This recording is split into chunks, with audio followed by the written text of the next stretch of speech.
Listen up now, because we're never dropping out. Beat the odds, beat the big house.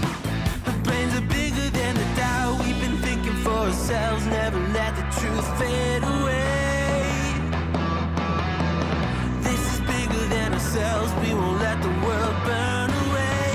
Burn away, we feel betrayed. We were raised to lose the race. Hey guys, I'm gonna try to cover the rest of the fill video here. I got a bad headache, but I feel like maybe it's slacking off now, hopefully.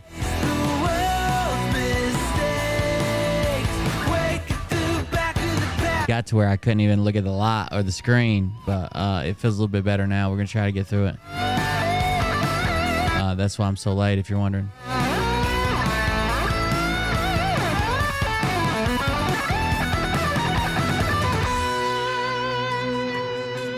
See if we can get through the rest of this. It's his intel portion or whatever of the video we watched last night. It's just about, it's only about 50 minutes or something.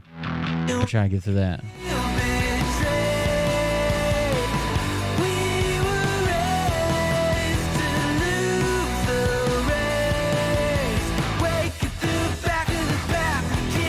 I don't know. I don't know. I have a really bad headache, probably maybe once or twice a month, and I don't know what. I guess migraines. I don't know.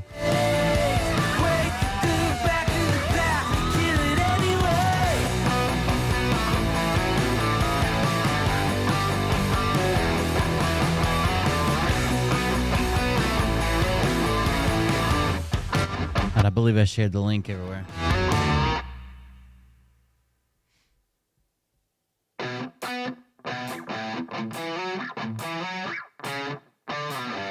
It's got to do something with the light or the computer screen or something, which I do have some blue light glasses, but because I can just close my eyes and lay my head down in the dark, I feel better after a little bit, so it's got to be something to do with that.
Hey, what's up, guys?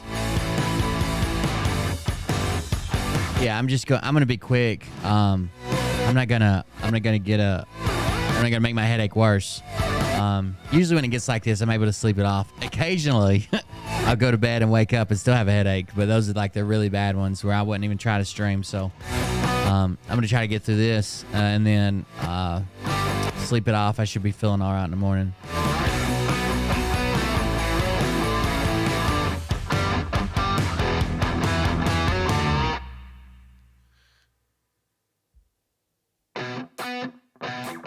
What you think what to think about. I usually offset caffeinated food and drinks with Let 'em what burn. do they call that stuff? Sell 'em to the richest part Cocaine, I believe is what it's called. That's the medical term. of the world. Decay. They tell us lies and fade away, fade away. I was also told to take a healthy dose of that and 2 strippers and call the doctor back in the morning if it persisted. So we'll see what happens. No promises. I did listen to some of the Murdaugh case. I know we just talked about it the other day. It seems like the jurors I saw a video saying the jurors were going to go out to the kennel. I don't know. I watched the guy recreate it. He laid it all out by the police measurements and everything, the shed, the feed room, the dove cage, or the quail cage, all that, and where the bodies were at. And walking. He wasn't running. He wasn't sprinting. He wasn't doing nothing crazy. Just walking safely and firing the shots where they were supposedly fired from, where the body was fired from, or where everything was done from. He was able to do it in like 40 seconds. So I was like, oh man, because I'm freaking out because of 12 minutes, which he still did have to clean up and all that stuff, right? Unless he cleaned up at his mom's, but then it seems like there'd be evidence in his car. I don't know. It's a mess. A lot of people believe he didn't do it, but he knows like the cartel or somebody like that did it, and he's afraid to snitch on them. Maybe, I don't know. I have no idea. It's wild though, ain't it? It's captivated the nation for sure. All right, here we go.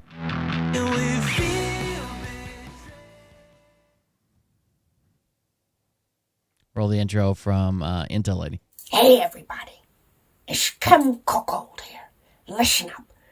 I know I promised my family that I wasn't gonna disclose any more of my God dreams. But this very important message came through and I have to tell you guys what's going on. Okay, in my God dreams I was told very clearly that you must subscribe to Cold Beer Confessional. He's on YouTube and Twitch and all of the other ones. I don't know which. There's a lot of them. Subscribe and hit the bell, the notification bell, and hit the likes on it. Now listen, I don't like Cold Beer Confessional. I don't like Will Bird. I think he's an asshole. But you have to, you've got to do what God dictates in the God dreams. I fear the wrath of God, and so does Uncle Tessie. So subscribe to Cold Beer Confessional today. Okay, thanks a lot, guys. That's right. Even if you don't want to subscribe, God said to. God said to. Thank you for joining us. I'm going to show that clip in just a second. Thank you for joining us. I'm Will Bird. This is Cold Beer Confessional. I'm starting late and I'm finishing early, in case you're wondering what I'm doing. I'm going to continue the rest of that Phil's video, but I have a really bad headache. It's getting better. I took some medicine and stuff, but I feel like staring at the screens too long is going to make it worse. So I'm still putting on the show, still going to cover what I said I'd cover last night, just not going to get that far into it. I do want to show that clip I was talking about just a second ago, so let's switch the cameras around like this. I know there's a new Dono clip. I don't know if there's multiple ones, but I know there's at least one. It looks like Dreamweaver did one too. We'll play those in just a second. Let me grab this clip because we were just talking about Alex Murdaugh. But please, before we get started, please like, share, comment, all that stuff, okay? Engage with the video so more people see it. We busted Phil literally live last night, and all the groups, even the groups that were hating me, people were in there like live commenting like, it's tribal insurance. It's tribal insurance. Oh, maybe Phil Godlewski prays to the great white wolf in the sky that, you know, he doesn't get sick. He doesn't have some type of disease. Who knows? So even the groups that were hating me, they all found it out today. So he definitely was the first people to break that story. It was pretty good though. Here's what I was talking about. Apparently the judge ordered that they're going to go out to the property, and there was some back and forth about it. Also, I was telling you, I saw that guy recreate it. And remember how we were talking about the gunshot? I did this on Patreon, but most people have seen this, right? So remember how we were talking about the weird angle that the son was shot from in the feed room? Well, I think that the current belief is like the first shot was in the chest, and maybe he thought he killed him, or maybe he thought it was enough to kill him. And when he backed out, at least from this recreation I saw, the guy doing it, he had a mat down and he like tripped and fell off the edge of the concrete sidewalk there. And he fell down and shoots from there, and that gives you the right angle too, if he shoots from the ground. So we'll see. Either way, let me make sure Rumble's working, right? Okay, here is the judge ordering that everybody's going to go out to the Moselle property. Hey, very good. Ladies and gentlemen, you have now heard all of the testimony and received all of the evidence in the case, and we are essentially done for the day. But when you return tomorrow morning, we're going to have an escort take you all to. Oh, this is him telling the jury. Okay, there's a little bit of an argument earlier. Oh, I don't. Is the volume not loud enough? There's a little bit of an argument earlier between the two. One said the prosecution's like, well, they know what's going on, and I don't think the defense wants them to do it. Then the defense is like, well, we could do it because it was a little bit of an argument back and forth, but they are going. The subject property, Moselle, to have a jury view of the location. That's as loud as it gets. He's quiet. I don't know what to tell you. Sure, things go as they should, but I need to instruct you as to how it happens. And give you this instructions, and that is that you'll be taken to the scene of the alleged crimes, and while you are on your way to the scene and from the scene, you are not allowed to discuss the case with anyone, including your fellow jurors, and you're not allowed while there to ask any questions of anyone who may be there, including any law enforcement personnel or any other court officials. If you have any questions, you can only ask me.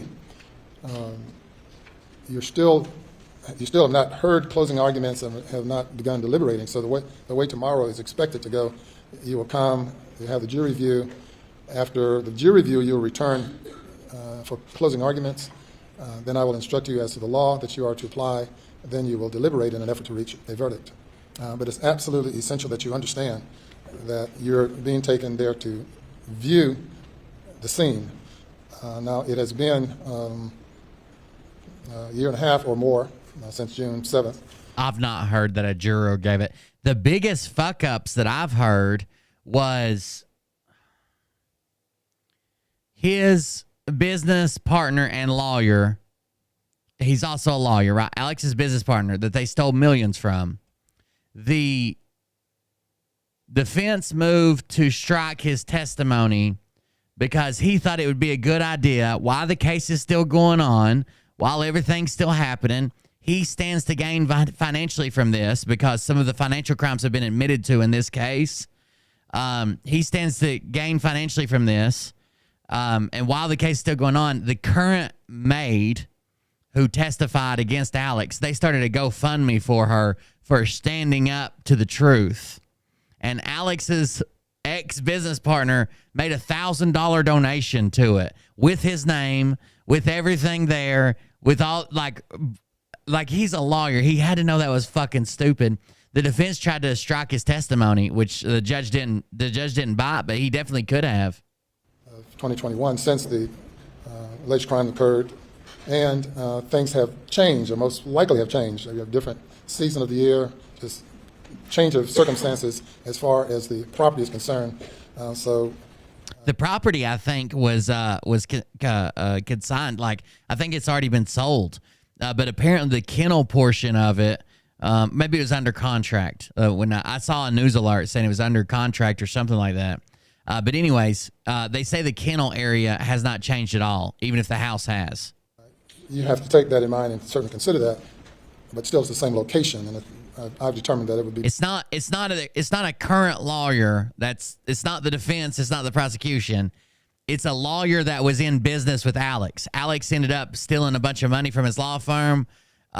It's that lawyer, the guy that was testifying, friends with Alex for like 40 years, business partners for like 30 years. That's the one who made the donation. Beneficial, to you to be able to observe the scene that everyone has been talking about. And we'll do that tomorrow morning. So I want you, we'll prepare to leave now. I'm going to have you go back to the jury room and talk. That's what the guy on trial claims, guess. So basically, this family's been untouchable. It appears very clearly that they fixed cases and made stuff disappear for years and years and years and years. This boating accident didn't seem like it was going away because it blew up on social media. Plus, he was just ousted from the dad was just ousted from his company for stealing millions of dollars for his opioid habit, where he claims he was spending $50,000 a week on opioids. And then suddenly, when all this is about to come to a head, his wife and son just die. He said he wasn't down there at the crime scene. He was there at the crime scene. He lied. He was caught on video, with the audio of a video being down there. And then he tried, after they had been dead for almost 90 days, he tried to hire his drug dealer to shoot him in the head and make it look like a murder, so his son could benefit from an insurance policy. The bailiff for a moment, and then you all would be dismissed for the day, and I'll instruct the personnel to take you directly to the scene at the designated. Yeah, you can't do that much. There's no way. 9:30. Do y'all get here before 9:30, like 9 o'clock? So. They also asked, but you may leave. the defense asked for security at the house because apparently that there have been people there taking selfies on the property at the places where the people died, which is horribly disrespectful. But I can also see that. You remember when on TikTok for a while it was a trend for some reason to dress up like you were a Holocaust survivor or victim and take a picture, like a video.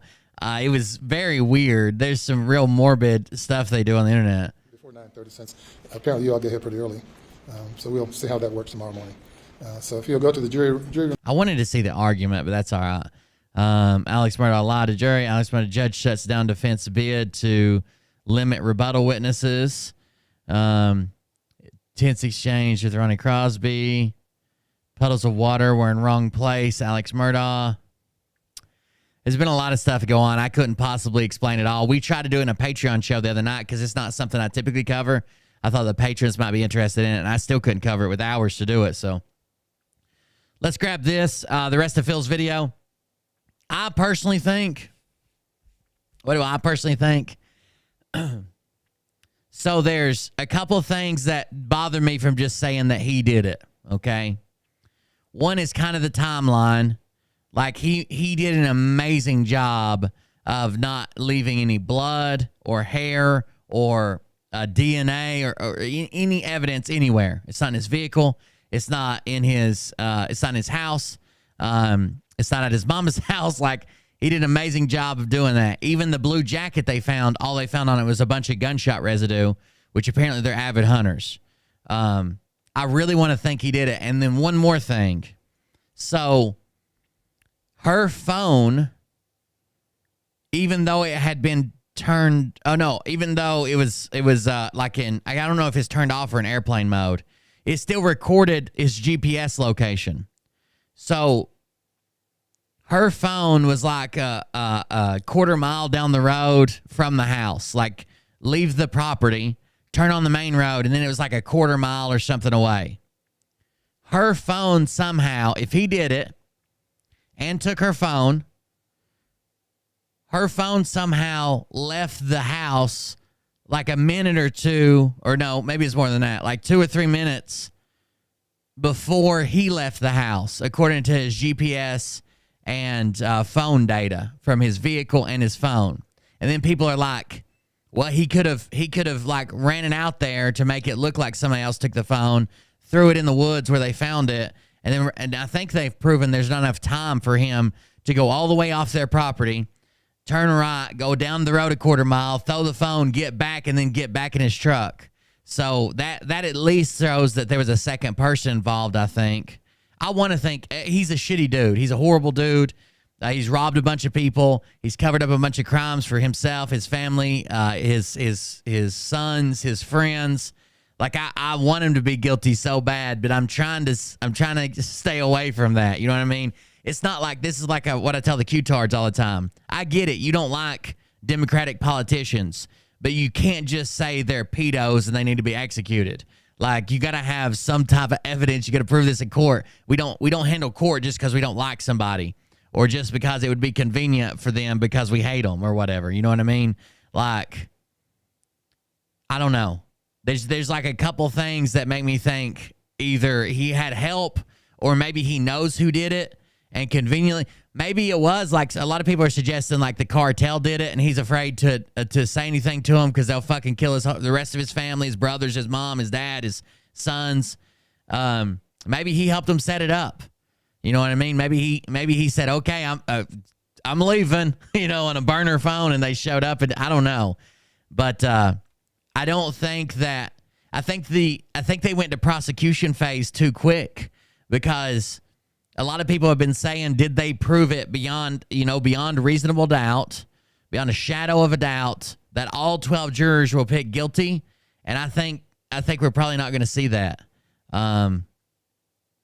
That's what's crazy. I think we're going to have at least one person I think we're going to have a hung jury at minimum. Here we go. Get some audio going. This is the second half of Phil's video after he tries to sell you tribal insurance. The motive. So I guess what they're accusing his motive of being was he knew that they had just decided to pursue charges on his son, criminal charges, and that all his financial crimes would soon be coming to the mainstream, and they were going to really uncover everything he did, full scope. It was already unraveling. So the claim is that if his wife and son died, maybe if they were murdered, maybe he'd kind of get sympathy from that. Or maybe he always planned to do the wife, son murdered, wife's going out with him because she doesn't deserve to live, and she would be embarrassed. Son is doing it rather than going to jail for the boating accident. And then he always planned to have himself killed as well for the insurance to go to his other son. I don't know. You'd have to check that out. I did have a comment that said, a Facebook comment on the last video that said, Phil is the real deal. You're the faker. So in case anybody wants to leave and not watch the show now. So that's good. Of Pennsylvania. Let's talk about some stuff. All right, here we go. Intel. So start off with Mr. Fetterman. No one's claiming he has to prove motive. Everybody knows what the requirements are. We went over them, but somebody just asked, what's his motive? John Fetterman is the current senator of Pennsylvania. That's right, Firefly. Remember, Mr. Fetterman was in the 2022 midterm elections against Dr. Oz. They were both running for the open seat in Pennsylvania, and Fetterman winning that seat, flipped Pennsylvania's open seat to the dead. He's absolutely not dead. I think we just got an update on him yesterday. Doing well and on path to recovery or some shit like that. We just got an update yesterday. We're all pissed off. We're all wondering what happened. John Fetterman cannot walk and chew gum at the same time. He looks a little like Shrek. Now, I'm not making fun of the guy. Maybe I am. But he is part of the cabal. Okay? Oh, no. So my point is, anybody Phil says is cabal is cabal. Got it. Someone like that does not win Senate races in any state ever. He had nothing to run on. He had absolutely no policies in mind. Nothing that he talked about during his campaign made any sense. He couldn't even say words that made sense. It was kind of... That's right. Fetterman was lieutenant governor under whoever got the governor. I forget. Who was he under? He was lieutenant governor for sure. So he checked himself in for clinical depression into the Walter Reed Hospital. like a Biden thing where they rushed him off the stage because they were afraid of. I can't think of the name. Right? So this guy ends up beating Oz. Now, the news that just came out is that Fetterman, the first news that came out, the fake news, and of course you got to get this from the mainstream media. I'm going to tell you what really happened here in a second, but the fake mainstream media news that came out originally was that Fetterman's depressed. He's depressed. He's the newly elected senator of Pennsylvania. He just beat out Mehmet Oz, who had the support of Donald Trump. And That's not how depression works, Phil. You yourself said that you were depressed and are on medication for the Scranton Times exposing you. But we could sit here and say, but you're a millionaire, but you're getting away with these crimes, but people keep sending you money, but you just bought millions of dollars of property, and you're still saying that you have mental anguish and depression from the story that was written about you. the whole Republican Party. He's depressed about what? No, they didn't give you that detail. That's because that's a lie. He didn't check into anything for depression. They never give you that detail. What the fuck are you... When someone says they're seeking treatment for depression and they're a public person, they don't say, for what? Oh, he was depressed because his movie didn't do so good. Oh, he was depressed because his kid is having trouble in school. Oh, he was depressed because they didn't give you that detail because it's not true. What? Depression. He has or had severe health issues for years. He had a stroke, and apparently it's really common for stroke victims to slip into pretty deep depressions afterwards. Years and years and years. He has some sort of something that causes him to... You get one more chance, Dustin. I'm going to block your fucking ass. You can't be spreading fucking stupid shit. Look the way he is, causing him to talk the way he is, causes his body to be, disproportional. He had many health issues. But this John Fetterman, the guy that is a Pennsylvania senator, has died. He's dead. He had health issues for years. By the time they realized, this is probably a bad idea to put this guy into office, it was too late. They couldn't pull some other candidate and run him against Oz and hope to win. So they had to let... I love the echo in Phil's house. By the way, someone went through and did the work on figuring out the bricks. Somebody went through and got all the repetitive bricks out of it. And I actually think I see them. See this very unique white one here? This very unique white one here? There's got to be a seam there somewhere. I wish we could find the seam. That'd be nice. There's a very unique white one there. Damn.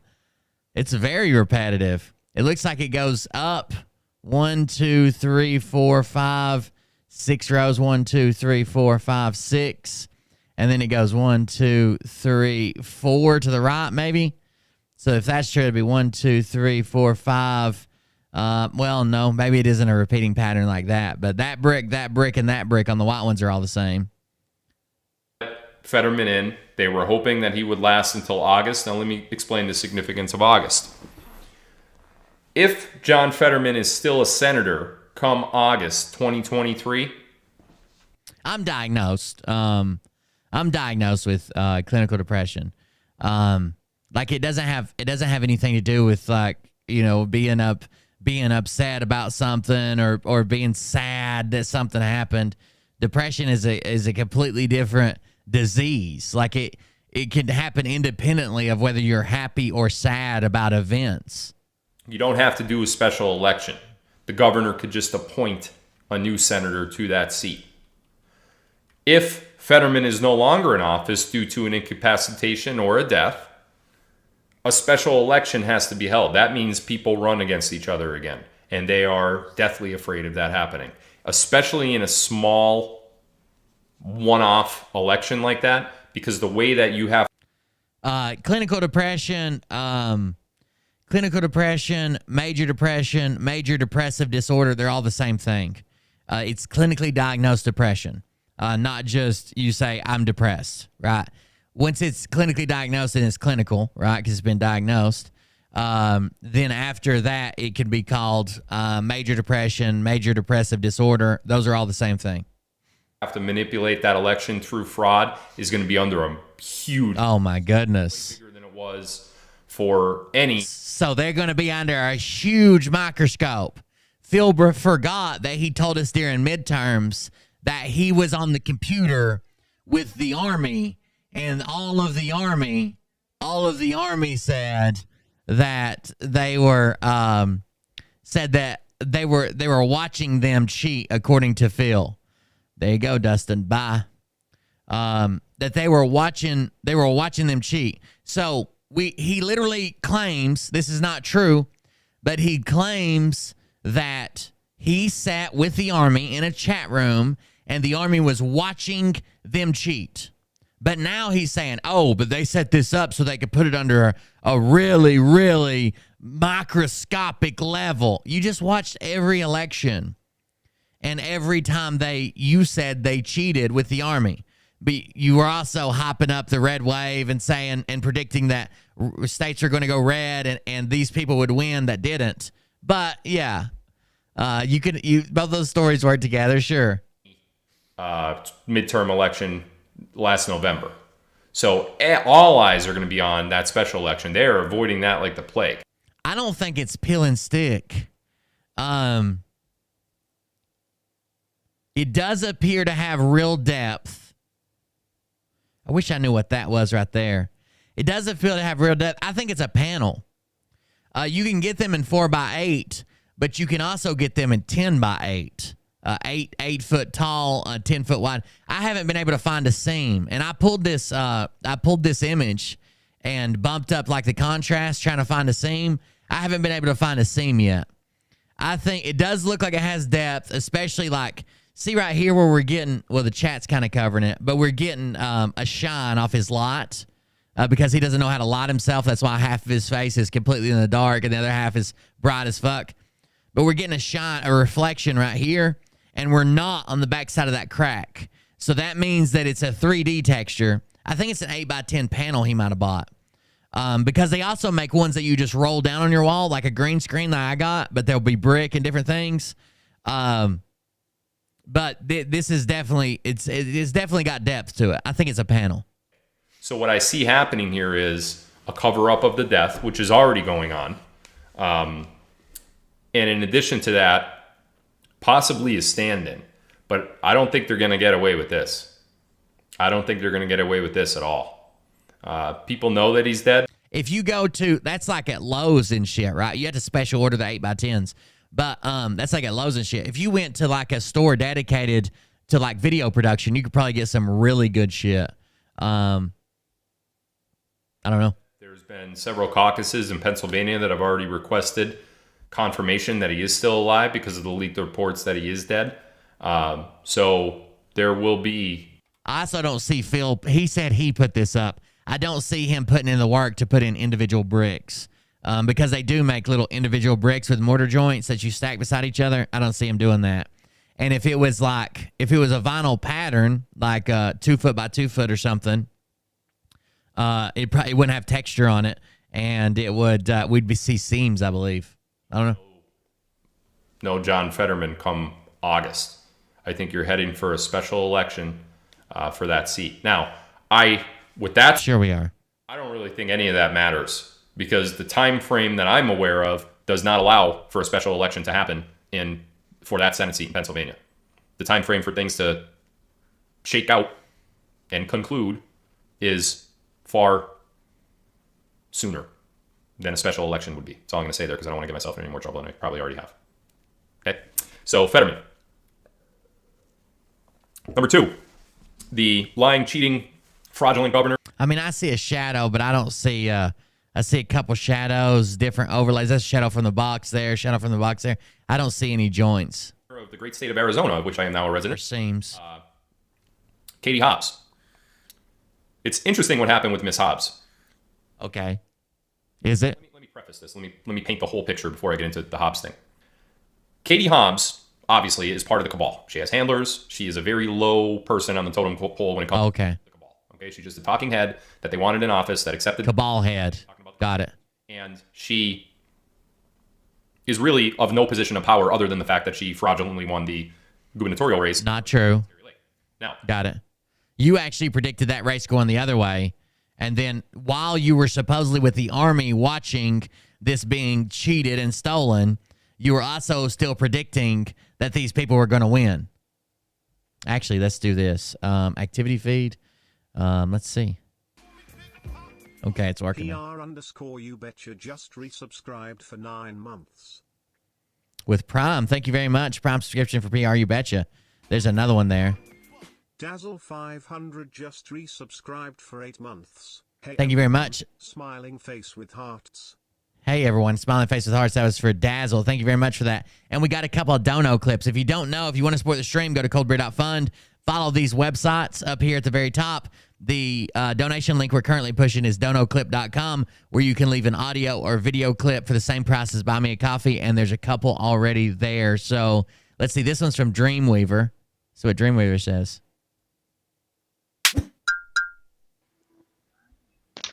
Phil's a special kind of specimen. He shits where he eats. I'll take note.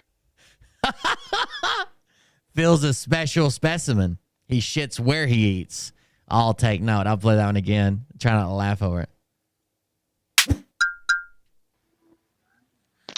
Phil's a special kind of specimen. He shits where he eats. I'll take note. Everybody take note. Take note. And then we got another one that came in just 9 hours ago, it says. 9 hours ago from Straight Runner. Let me refresh right quick. There we go. All right, here we go. You play that on the stream. Straight Runner again. Hello, everyone. This is Michael Chico with Releasing Non-Intuition Secrets. And today we're going to talk about the baddies and the goodies and me taking some monies. I think it's hilarious that Michael Jaco, who's supposed to be this hardcore fucking Navy SEAL, calls people the baddies. The baddies. That's a new term for the young people to mean they're fucking hot. I'm a baddie. I ain't never been with a baddie. I think it's hilarious. He also claims that he loved Osama bin Laden to death. He's not claiming that he was the person who shot him, but he does feel like he did most of the work by loving him to death. One more time for Straight Runner. Thank you very much again for the donations and support. Michael Jaco. Hello, everyone. This is Michael Chico with Releasing Non-Intuition He Secrets. does sound like him. And today we're going to talk about the baddies and the goodies and me taking some monies. He's got his lingo down for sure, and a little bit of his speech pattern. He's like, "Hello, everyone." He does sound weird. Michael Jaco, everybody. That's the Straight Runner. Thank you very much for the donation and support. You can leave an audio or video clip at DonoClip. You can go to coldbeer.fund and click on it, or you can I think it's DonoClip / Cold Beer Confessional. I think, yeah, DonoClip / Cold Beer Confessional, or it's easier just to go to coldbeer.fund and click the link. Back to the video. what I'm told is, prior to Katie Hobbs actually entering as the candidate and running for governor against Gary Lake, Katie Hobbs was warned by the White Hats to not do that. Don't run, because So let me be clear here. Michael Jaco was a Navy SEAL, and it does appear that he worked for the CIA for a period of time. He even trained some SEALs. I'm not disputing his service record. I've talked to some people that were in his unit when he was in the field, and I talked to one guy that was an instructor while he was also an instructor. They keep a very close eye on him. They're kind of worried about him. But he's lied about a ton of other stuff. Of course, he wasn't off-planet, blah, blah, blah. He wasn't shot with a heart attack gun while he was rock climbing. He didn't train the guy who claimed to be a Navy SEAL, but turned out he was just a pedo. None of those things were true. He's embellished quite heavily with that background. if you do, we got you. And as soon as you get in, we are going to expose what we have on you, and you're going to end up in prison. Katie Hobbs almost capitulated with that. Yeah, he was a security forces contractor with the CIA. He wasn't actually a CIA agent. But most people that work with the CIA are not agents. They They do quite a bit of contracting nowadays, especially for like security forces and shit like that. Request or the warning from the White Hats, but she ended up not. She thought her friends in the cabal were powerful enough to stop that from happening. What Katie Hobbs didn't realize is what's actually been happening for the last 2 years. Okay. I should really say 7 years. The system 7 years of the cabal, of the global elite, of the deep. Got it.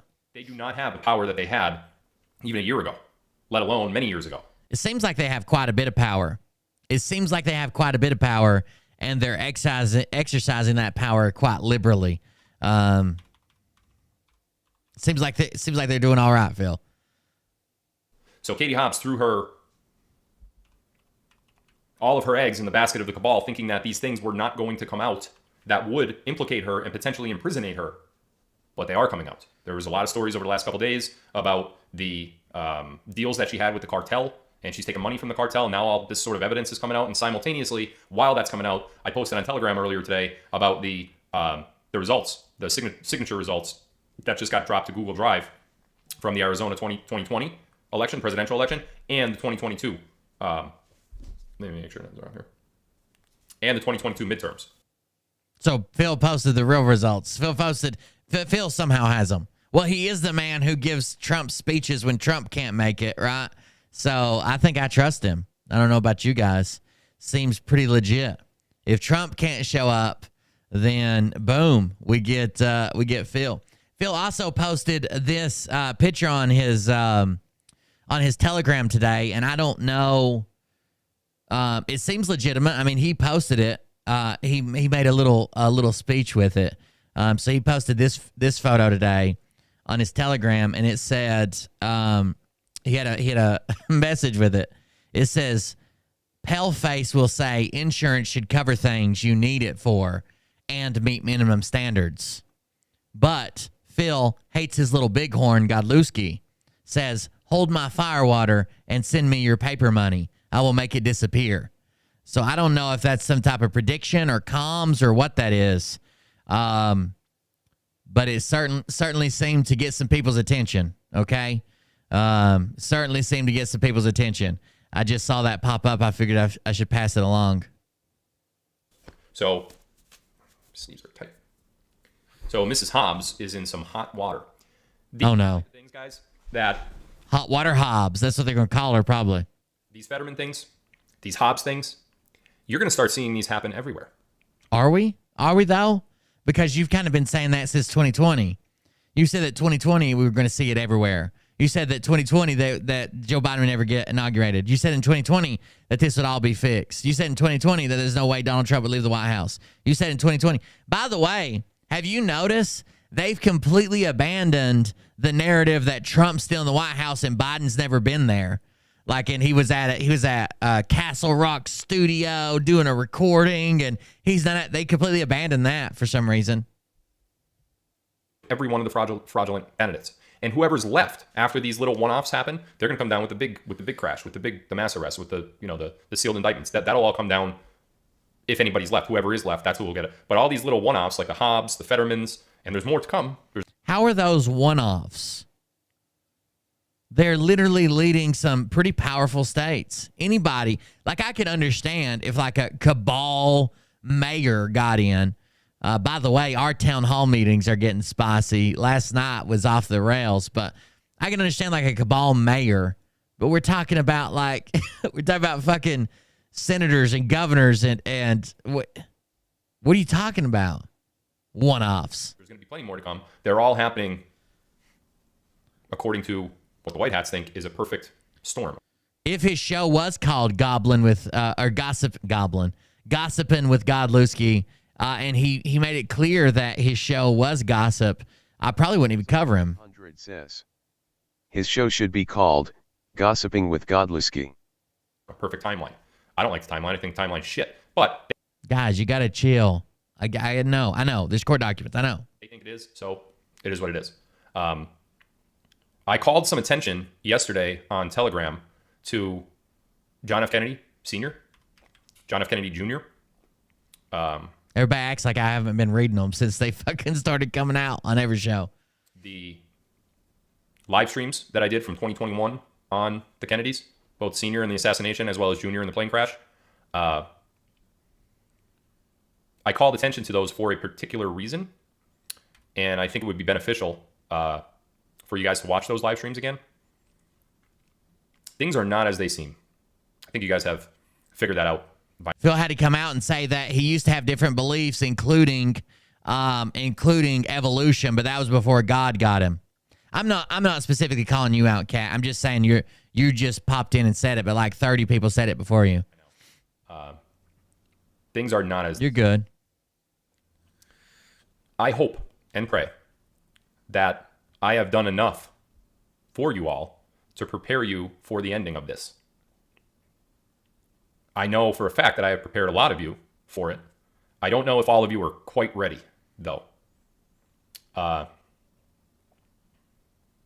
end's not for everybody, Phil Doe. Let me put it this way. I like using these analogies. I think they clear it up in your head, right? So you get alerted that you won a very... I hate telling people, like, I hate calling people out like that. Like, I seriously don't mean you, Kat, but like, it's someone always gets me fucking saying something to them, and they're the person who just said it once. They always get called out because they were just the most recent person to say it. Something the other day happened, and I'm like, stop fucking saying that. And it was like that person had just showed up and had never said it before, and the person before him had said it like 15 times and was already gone. Here's the court documents. Defendants proposed findings of fact and conclusions of law. Defendants, Chris Kelly, the Scranton Times. So this is, the judge told them, they both had, I don't know, I think he gave them like 30 days or something. Either way, he told them that what he wanted them to do is take this hearing, go and talk about it, talk to each other, talk about the case, look up the laws, and as they currently stand. And he wanted them both to present findings of law and what they thought how they thought the case should continue. The defense is probably going to say, well, Phil never lied. He's been trying to turn everything in. He was confused about which 15-year-old girl you was talking about. We're good. We think we're still going to win this case. The prosecution or the Phil's attorney. It's civil. So the petitioner, I guess. They're probably going to say, we're still good. The defendants in this case, which is what we're about to read, are probably going to say, he lied about this, he lied about that. He says he didn't know which 15-year-old girl. He deleted text messages. He didn't do this. He didn't do that. We think it should be thrown out. So let's see what it says. This is laws and orders. Good call.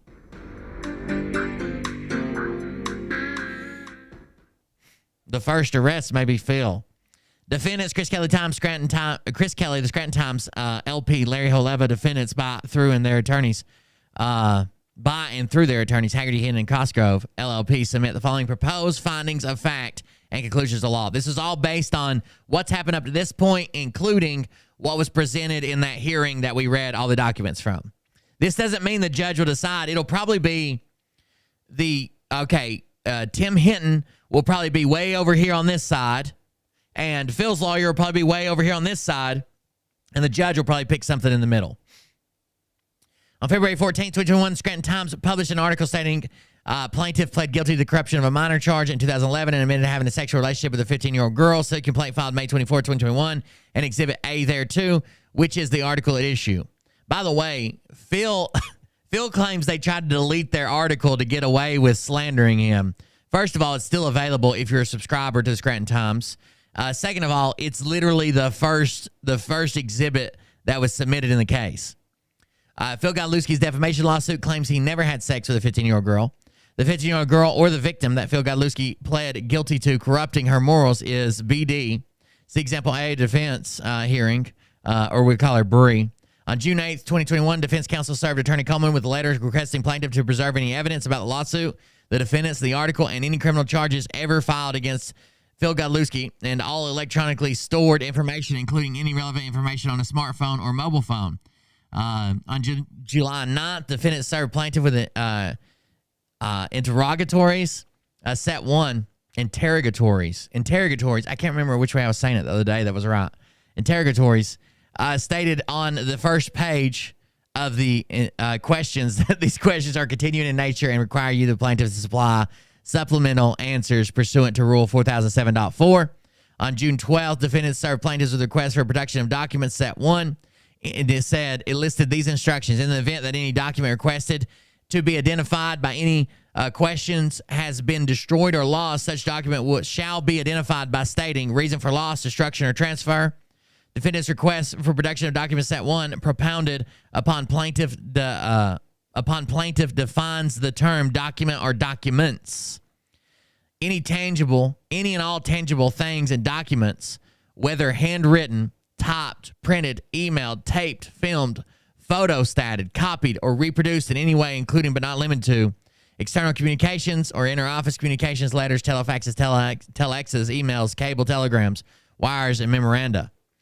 Photographs, films, videotapes, computer-generated documents, recordings, email, cassettes, recordings, microfiche, and other reproductions. Documents shall include any draft or versions of documents and all copies which are not identical to the original. All modifications or additions to any documents, whether or not such copies or drafts are specifically mentioned in particular requests, and any material recorded on verbal, graphic, computer, electronic, telecommunicative, or magnetic form, and any form capable of being read, heard, or otherwise understood. On September 20th, plaintiff served a response to defendant's question set 1, which stated, do you have any letters, emails, or text messages from the 15-year-old girl?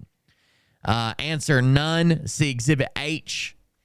On September 20th, 2021, plaintiffs served a request to defendant's request for production of a set of documents which asked to produce any documents defined to include telecommunications sent to or from the 15-year-old girl referred to in the article attached to your complaint. Answer, none. The article attached to the complaint referred to the victim from Phil Godlewski's 2010-2011 criminal case as the 15-year-old girl, so defendants used that reference in their initial discovery. So the complaint referred to the victim. So what Phil filed referred to the victim as a 15-year-old girl, so they used the term 15-year-old girl. Defendants served plaintiff with a request for production documents set 4 on June 24th. On August 22nd, plaintiff served response to defendant's request for production documents. Produce any text messages between Phil Godlewski and Bree between 1/1/2008 through the present day. Plaintiff does not have any. On November 7th, 2022, 2x2 Solutions provided defense counsel with 1,533 text messages between Phil Godlewski and Bree that were downloaded from Bree's phone on 11/3/22. On November 9th, 2022, plaintiff served a response to defendant's questions, which stated, has plaintiff communicated with Bree about the lawsuit and or his damages from the article? Yes. If yes, please state the days of such communications, the form of such communications, live, in-person, phone, text, email, and the substance of each communication on each specific date of the communication. Plaintiff does not recall the specific date of the communication. Plaintiff spoke with Bree in person regarding the filing and warned that it was imminent. Plaintiff asked if Bree would rather plaintiff forego filing so as to avoid any stress into her life. Bree said to file so they could both set the record straight. On November 18, 2022, plaintiff served a response to defendant questions, which stated, did you have sex or a sexual relationship with Bree at any time? Answer, no. If yes, when did you have sex or sexual relationship with her, and how long the sexual relationship last? NA, because he claims he didn't have sex with her. They've already admitted this lie. 100% already admitted this lie. The other is, it says if you have the text messages. I don't have them because I deleted them. So that's not a lie. I don't have them, but you're not allowed to delete anything. Well, I didn't know this had something to do with the case. You didn't know that the victim at the heart of this fucking case, that her text messages could be used in this case. Lying. Lies on top of lies on top of lies. This one they've already admitted in court. Plaintiff's testimony at the hearing clearly shows his sworn question answer was false. He testified they began a sexual relationship in 2013, 14, or 15. On November 22nd, 2022, defense counsel provided plaintiff's counsel with all the text messages she had with plaintiff obtained by 2x2 Solutions, LLC from Bree's phone. On November 23rd, 2022, defense counsel served requests for admission set 1 upon plaintiff and made the request for plaintiff to produce plaintiff's cell phone for forensic examination to obtain his communications with Bree. On December 8, 2022, plaintiff served a response to defendant's request for admissions and admitted that the text messages obtained by 2x2 Solutions, LLC from Bree's phone were his communications with Bree. Do you admit that the documents attached here to as Exhibit A, Scranton Times 1021 to Scranton Times 1508, are copies of electronic message communications you had with BD? Answer, yes. This answer to requests for admissions demonstrate that the falsity of the plaintiff's sworn questions answer in paragraph 14 above. He disclosed only one in-person communication with Bree in that answer. This demonstrates the deceptive character of plaintiff's answer. On December 8, 2022, plaintiff's counsel refused to produce plaintiff's cell phone for forensic examination and stated they will file a motion for a protective order regarding a cell phone examination. No such motion has been filed. Up until now, no such motion has been filed. Bree had a sexual relationship with Phil Godlewski when she was in the 9th grade, and he was 24 or 25 years of age. Transcript. Phil Godlewski took Bree to homes and had access to as a realtor to have sex with him when she was a freshman at Riverside High School. Phil Godlewski gave Bree earrings around Christmas time in the year 2008, her freshman year. About 2 months before February 6, 2023 hearing, Bree spoke to Phil Godlewski by phone and he offered to pay her $50,000 if she would, quote, be on his side in the lawsuit. More specifically, Phil Godlewski wanted Bree to say she was 18 when they were involved in a sexual relationship. Bree told Phil Godlewski she can't lie under oath. Phil Godlewski admitted at the hearing he was having a sexual relationship with Bree in 2013, 14, and 15, somewhere in that time period. Phil Godlewski also admits he corrupted Bree's morals in 2009, 2010. Phil Godlewski testified he was not requested in discovery to produce his text messages he had with Bree, which is contrary to the discovery request described in paragraphs 8, 9, and 11 and 12. Regarding defendant's request for production of documents on June 24th, Phil Godlewski testified he did not possess any text messages with Bree from 2008 to present date.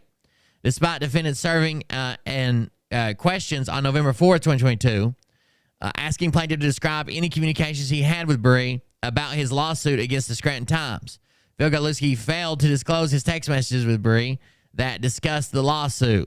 Transcript pages 92 through 93. See exhibit screenshot from exhibits from February 6 hearing.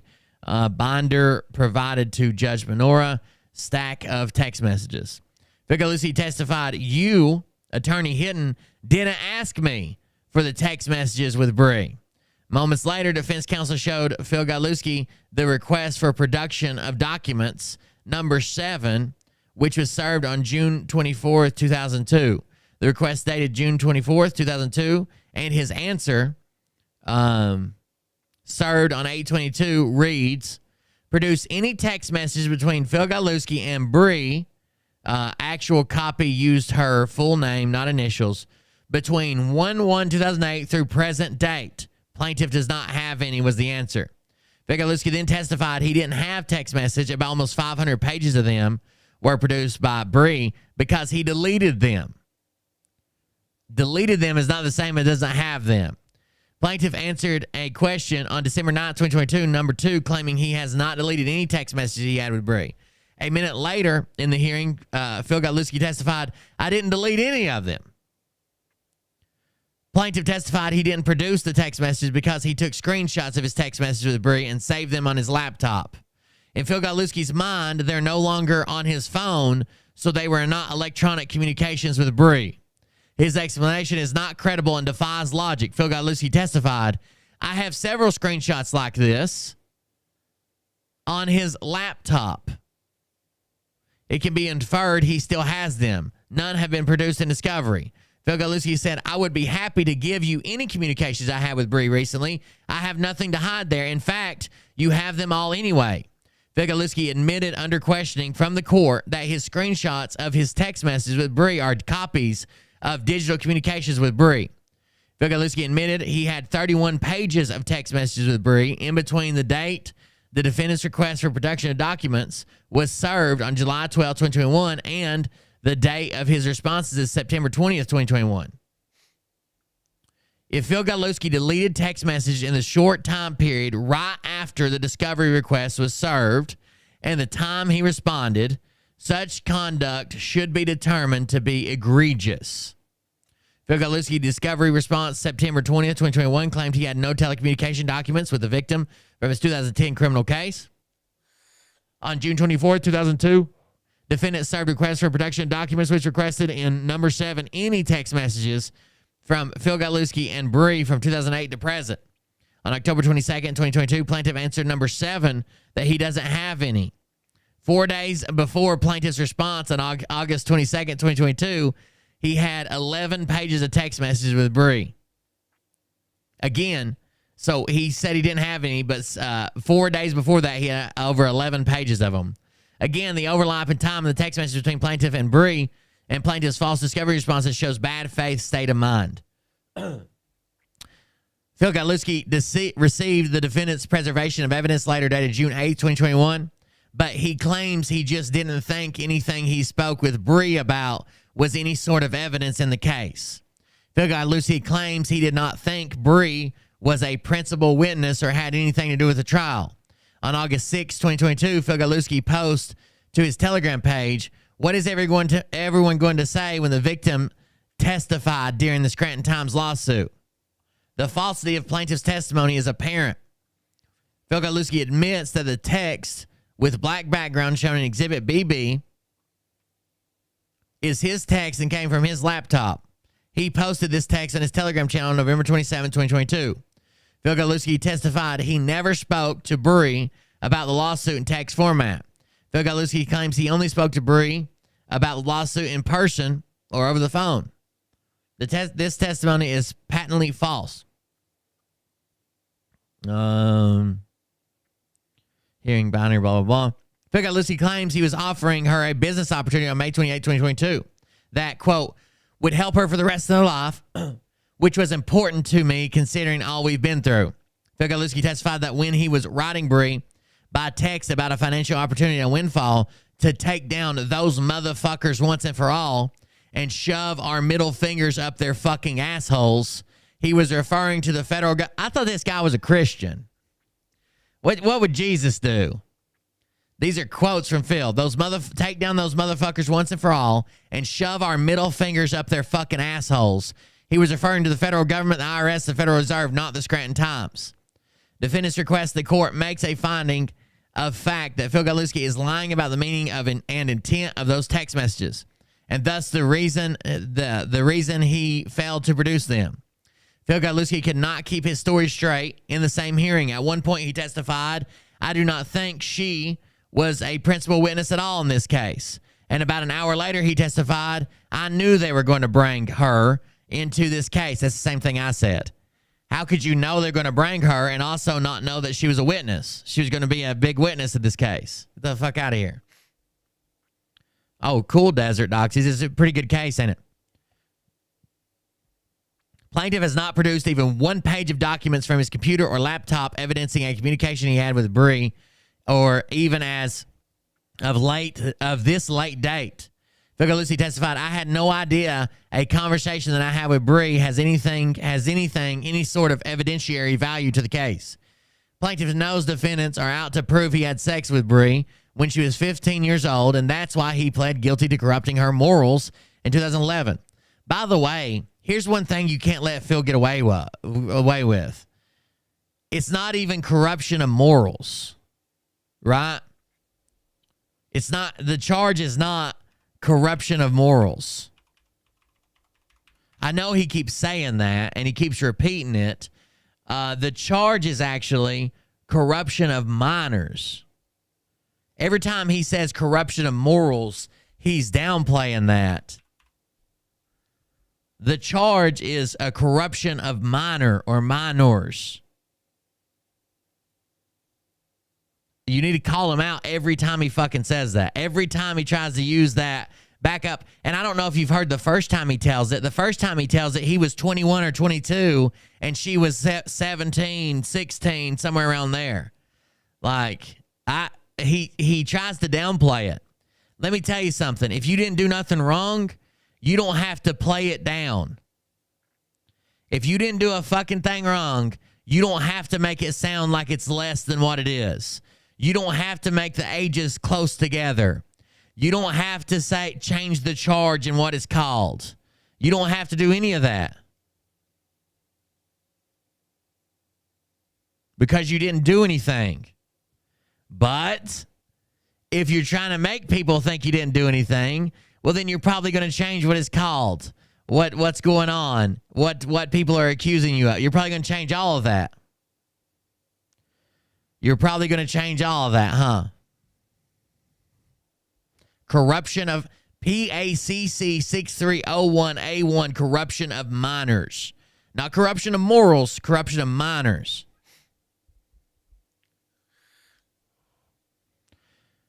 Plaintiff's strategy has moved from a complete denial of sexual relationship to now admitting sexual relationship but claiming Bree was at least 20 years old. Spoliation of evidence. The spooling of evidence is the non-preservation, so not preserving it, or significant alteration, so changing it in some way, of evidence for pending or future litigation. When a party to a suit has been charged with spoliation of evidence, spoliating evidence in that suit, the trial court has to exercise its discretion to impose a range of sanctions against the spoliator. PTSI, this is case law they're citing now. 42 PACSA permits the party to request reasonable counsel fees against another party for dilatory, obdurate, or vexatious conduct during the pendency of a matter. PARCP 4019 permits the court upon motion to make an appropriate order for sanctions if a party fails to serve answers to the questions or fails to produce documents requested under 4009, Rule 4009, or fails to obey an order of the court respecting discovery. The trial court must weigh 3 factors to determine the appropriate sanction for spoliation. The degree of fault of the party who altered or destroyed the evidence. So, how at fault would Phil be for altering or destroying this evidence? 100%. He did it on his own. He's the only one at fault. He's the one who did it. You can't say, his wife did it, his kids. He's admitted he did it. He deleted these messages and didn't send them in because he didn't think they were right, and he's the one who lied about it. And he signed that as his sworn testimony. The degree of prejudice suffered by the opposing party. So how much prejudice was suffered? And in legal terms, prejudice is just... prejudice would be it would be how this opinion could affect the offended party, right? It's all based on a negative opinion because this person lied about it. So I'm trying to figure out an example. Suffered by the opposing party. How this could alter. Let's say this did go to jury trial. How could this prejudice alter, like these text messages, if Scranton Times couldn't have found the text messages on their own and Phil would have just lied about it? How would that have changed the jury's opinion on the case? Now, the Scranton Times did find them on their own, but there's no guarantee they would have. Phil should have submitted all these. But because he didn't, let's say Bree didn't either, how would that change the opinion of the jurors or the judge, depending on how the case works out, about this case? And 3, whether there is a lesser sanction that will avoid substantial unfairness to the opposing party, and where the offending party is seriously at fault, will the sanction serve to deter such conduct by others in the future? Okay. Whether there's a lesser sanction that will avoid substantial unfairness to the opposing party. So, I want to give this sanction to the person who did wrong, but will it be unfair? So, like, let's say the sanction is Phil has to pay $5, right? The sanction is Phil has to pay $5. And the Scranton Times could say, well, that's unfair because we got $50,000 in legal fees. Plus, had this went through, we would have lost the fucking case. If we would have been able to find these text messages, maybe we would have lost the case. That would be an unfair sanction. So it's got to be fair for both sides, depending on how guilty Phil is, how much prejudice Phil could have caused by this, versus how it would have impacted the case. It's got to be fair. And is there a lesser sanction that will still make it fair? Plus, is this sanction strong enough to make people know we don't put up with this shit? Is this sanction strong enough to let people know you can't come to my court and hide your text messages? You can't come to my court and lie about your text message. You can't come to my court and just make shit up in the future. In addressing the degree of fault of the party who altered or destroyed the evidence, the trial court must consider the extent of the offending party's duty or responsibility to preserve the relevant evidence. So did he have a duty and responsibility to preserve this evidence? And 2, the presence or absence of bad faith. Was there bad faith or was this an accident? I think this is 100% bad faith. He claims he knew they were going to call her as a witness. He spoke long before this ever came to a head that who would be surprised when she showed up because he thought she was on her side. He knows she's the center of this case, the sex with a 15-year-old. He knows it's the center of the case. I think it's 100% bad faith. And I think he had 100% responsibility to do this. Here, a plaintiff's conduct was intentional and egregious. Plaintiff intentionally, and not only is it one text message, again, I said this the other night. If Bree would have sent him one text message and he didn't have her phone number saved and it was just like, hey, and he never would have responded, that's one thing. That's one thing, okay? To have 500 pages of text messages where you're sexting, you're sending pictures of your dick, talking about Papa's bed, talking about all the sex you had, talking about all the things that went on in your relationship that you're claiming didn't happen, that's an entirely different thing.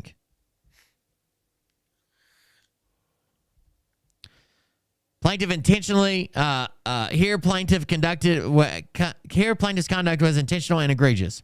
Plaintiff intentionally failed to preserve or produce material evidence and request the discovery for defendants, specifically his text messages with Bree, are harmful to this case and thus the reason for not producing them. He didn't produce them. The reason that it is intentional and egregious is he knew if he gave them this text message, it would hurt his case. Boom. That proves he did it in bad faith. If I don't give you something and I didn't know what you meant or I didn't know the relevance it had to the case, that's, again, one thing. If I know this is a nail in my coffin if I send you these and that's why I deleted them, that's a whole different ballpark. Plaintiff is seriously at fault and exhibited bad faith by failing to preserve and produce this evidence, specifically his text message with Bree, in response to his to discovery by defendants. Plaintiff had a responsibility to preserve the evidence in light of the June 8, 2021 preservation of evidence letter and defendants' numerous discovery requests. Defendants have suffered prejudice, including significant counsel fees. Oh, I didn't even think of that as prejudice. Significant counsel fees, legal costs, 2x2 solutions, due to plaintiff's intentional concealment and failure to produce the requested documents. I guess in court, prejudice could just be anything that you suffered, right? Anything that you suffered against you. I thought it had to do with like the opinion, if this would of the court versus what's going on had they not produced it. But I guess it's anything they suffered. Counsel fees, legal costs. Defendants had to expend legal fees to obtain the text message from Bree, approximately $3,000 in legal fees, and incur costs by 2x2 solutions to obtain the text messages and prove plaintiff still had text messages on his computer. $10,587. Defendants contend that they have met their heavy burden to secure a dismissal of this case and full award of counsel fees and costs as shown on Exhibit QQ due to plaintiff's intentional, egregious, and prejudicial conduct. You want me to tell you what's going to be funny? Do you want me to tell you what's going to fucking be funny? It's like a dismissal with prejudice or without. No, it's not. A dismissal with prejudice means you can't bring it again. When we're talking about prejudice they suffered, they're naming their costs. It's not the same. I think it's going to be funny. Phil's lawyer has not met a deadline yet. Phil's lawyer has not met a deadline yet.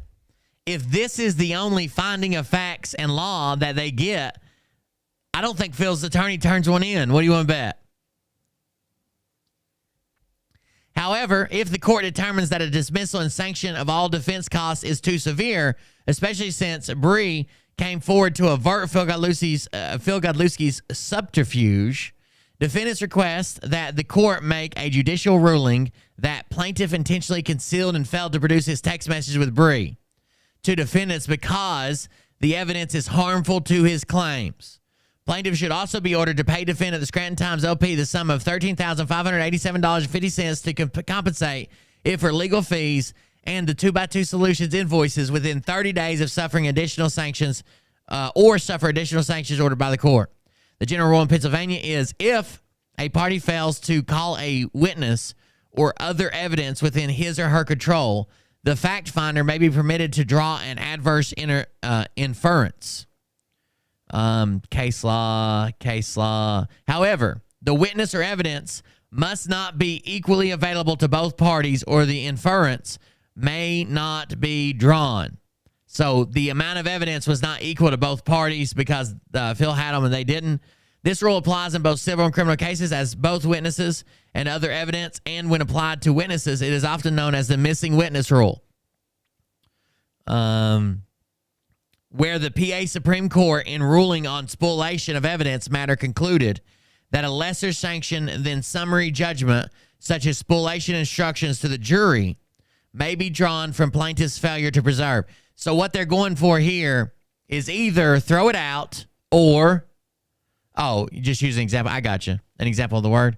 Or either throw it out or you need to tell the jury, make an order, and instruct the jury that he hid these text messages because it would hurt his case and he knew it.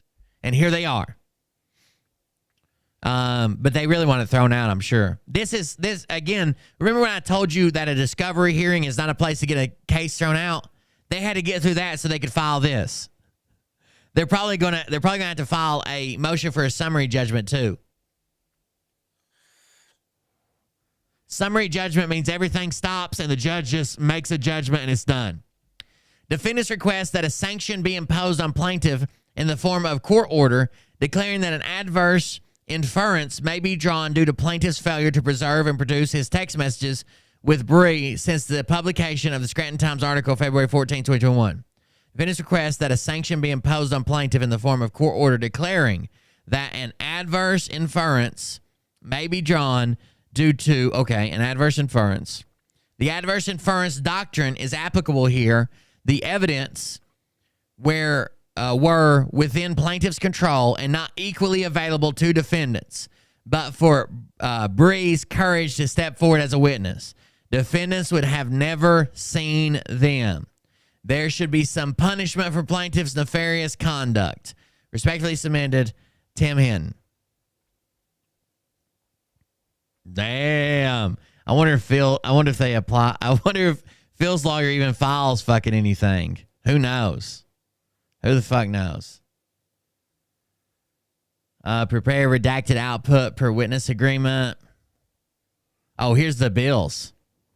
$1,600. Forensic imaging, 2 iPhones, $1,600. Expert services that prepare a redacted output per witness agreement, $437.50. Forensic preservation of social media, $850. Expert services, the Telegram report, I need to get into this service, $6,300. Damn. I need to get into that to run a Telegram fucking export. I know you got to have stuff in place to be like chain of custody and shit, but I could do all that. Invoice date, 2x2 Solutions, $7,150. $7,150. They paid the check from the Scranton Times. Be careful, it's showing an image. Phil would try to be depositing that into his 7K wallet. Expert services, sworn testimony, less than 50 miles, and for 4 hours, $1,400. Damn. Damn. I really need to get in this business. That's $350 an hour, I think. Something like that. There it is. Phil can deposit that in his 7K Sound Money wallet. What is everyone to say when the victim testifies during my Scranton Times lawsuit? What is she going to say? I have a feeling the truth is going to be revealed. You do not have any idea how true that statement is, Phil. You have no idea how true that statement is. Damn. I have a feeling the truth's going to come out. Okay, all the time has come for me calling into this. For this moment, there will be no mention of any infighting or defamation between myself and any other truther, journalist, reporter. That aged well. That aged very well, Phil. That's the document in its totalitarian, in its true and total form. Totality is what I was trying to think of. Totality. And that's the only document that is up right now. That was the only document that came out tonight. Have you guys heard of I think Phil's doing really bad here. I'm thinking his lawyer has not made a single fucking deadline. And if this is already turned in, that probably means that the deadline is coming up. I can't remember what they gave them. I guess I could go read the transcript again. I can't remember how much time they gave them. I think they said it needed to be done by the end of the month or something. I can't remember. But it doesn't look like it's turned in yet. And he hasn't met a deadline yet. So I wouldn't be surprised if Phil doesn't even turn in one. His lawyers missed every other deadline, and the judge keeps fucking letting it go. That's getting on my nerves. Like, if that was me in court, every goddamn time I missed a deadline, I'd be getting hit with penalties and fucking and bullshit. And so would you. Fucking Phil gets to miss. Some of his discovery responses were like 4 months late. I don't get it. Exclusive prize. Okay? The givers of this prize, the contest. What's up, Paula? Fly you out to a remote area in, let's say, the middle of the desert, somewhere out in the Midwest, somewhere out in the desert on the West Coast. They fly you out there and there's exclusive. So let me put it this way. I like using these analogies. I think they okay. You're real good at analogies, I can tell. So you get alerted that you won a very exclusive prize. Okay? What'd I win? The givers of this prize, the contest organizers, fly you out. Phil's the worst person I've ever seen try to use an analogy. He never gets it quite right. To a remote area in Sea Dusk. Desert, somewhere out in the Midwest, somewhere out in the desert on the West Coast. They fly you out there, and there's this building. And inside the building is your prize. And it's under this big carpet, cover, sheet, whatever, right? And you get there, and they verify that it's you, and they pull off the sheet, and they're like, here's your prize. And it is this refrigerator-sized piece of... So someone says why the judge hasn't already found pedophile in contempt already is beyond me. We've read some of the documents and it feels like, well, I don't want to, the judge is like, I don't want to cost this guy too much money. I don't want to put undue burden. Like the judge is trying to be really nice, but Phil will take advantage of that every time. Yeah, Phil does analogies because I do analogies, but mine makes sense. And they verify that it's you, and they pull off the sheet, and they're like, here's your prize. And it is this refrigerator-sized piece of gold, solid gold. Thing weighs tons and tons and tons. It is enormous. It's literally the size of a massive refrigerator, right? That tons and tons and tons?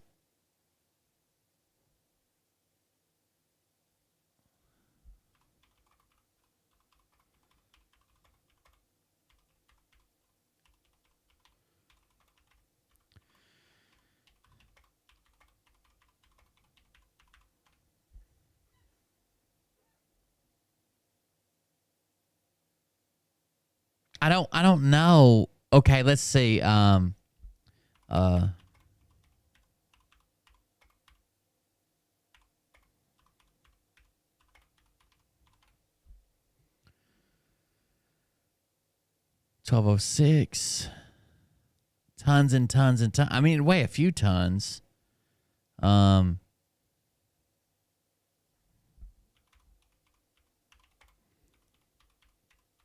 He should have picked something bigger. I know this isn't important. I don't care. I'm still figuring it out. 70, let's say 70 times 36.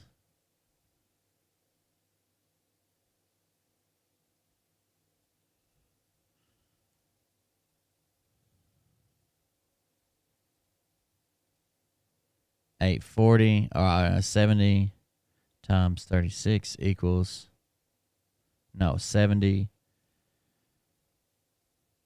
5.8 36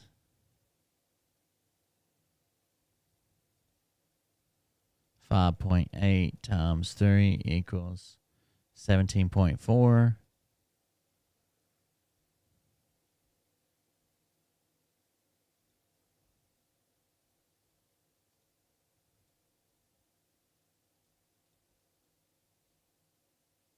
It'd weigh about 10 tons, I guess. It'd weigh about 20,000 pounds, 10 tons. Tons and tons and tons. Is that 10 tons? Or is that like 100 tons? What? I don't think you can estimate volume and weight. So you're like, oh, this is great. I own this gold. I figured up a cubic foot of gold weighs about 1,200 pounds. A normal household refrigerator somewhere between 60 and 70 inches tall and 28 and 36 inches deep. So I did 70 by 36, converted that to square cubic feet, and went from there. How are you going to get it home? Because you're not picking it up, and they're not transporting it for you. How are you going to get it home? So this is great. You own this thing, but what do you do with it? That's kind of how I think a lot of people are going to feel. This is great, but holy shit, what do I do now type feeling. That's why I've been hoping and praying that everybody has been listening and paying attention and not digressing into the crap that you see on the mainstream media, or the crap that you might see from, a Jordan Sather, or the crap that you might see from a Chip Littler. That's just crap. It's designed to distract you. It's designed to make you upset. It's designed to get... So somebody just said the wall is curved. It curves away from the screen. Yeah. So it's closer on the bricks are larger on one side than they are the other. I don't know if it's curved or just slanted, right? But yeah, it definitely isn't. That could just be his camera's not square though. Get you away from what's really happening. Crap. So you can't get the gold home. Like, you own this thing, but what do you do with it? That's kind of how I think a lot of people are going to feel. This is great, but holy shit, what do I do now type feeling. That's why I've been praying that everybody you sell it has been listening and paying attention and not digressing into the crap that you see on the mainstream media, or the crap that you might see from, a Jordan Sather, or the crap that you might see from a Chip Littler. That's just crap. It's designed to distract you. It's designed to make you upset. It's designed to get you away from what's really happening. And I said this on Telegram the other day, and I don't mind if you follow 100 different truthers. Just don't follow the ones that are blowing smoke up your ass, that are telling you, oh, everything's bad. Trump's part of the cabal, and he's a neo-Nazi, and he's the Antichrist. And it's just, what are you talking about? Chip the other day was talking to a passenger that he was driving around, whatever, and the passenger said, oh, yeah, DC's... I thought we were never talking about Chip again. Ever. Nancy Drew is in DC every single day, and nothing's going on there. She's there every day. But that's the biggest lie. Like, even she sees shit going on there. Just because it's not the standard that you want, and it's not fucking wall-to-wall traffic, there is shit going on there. The gold is behind the wall. That's why it's pushed out on that one side. That makes sense. We're gonna believe the guy that Chip picked up. You know what I mean? Like, so when it comes to that stuff, I just hope that the full scope of what I've been teaching over the last couple of years is being understood. And that's one of the reasons why I was drawing attention to... Maybe he's using tribal car insurance. It blows my mind.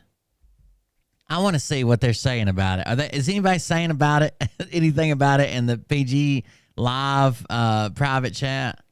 Let's see.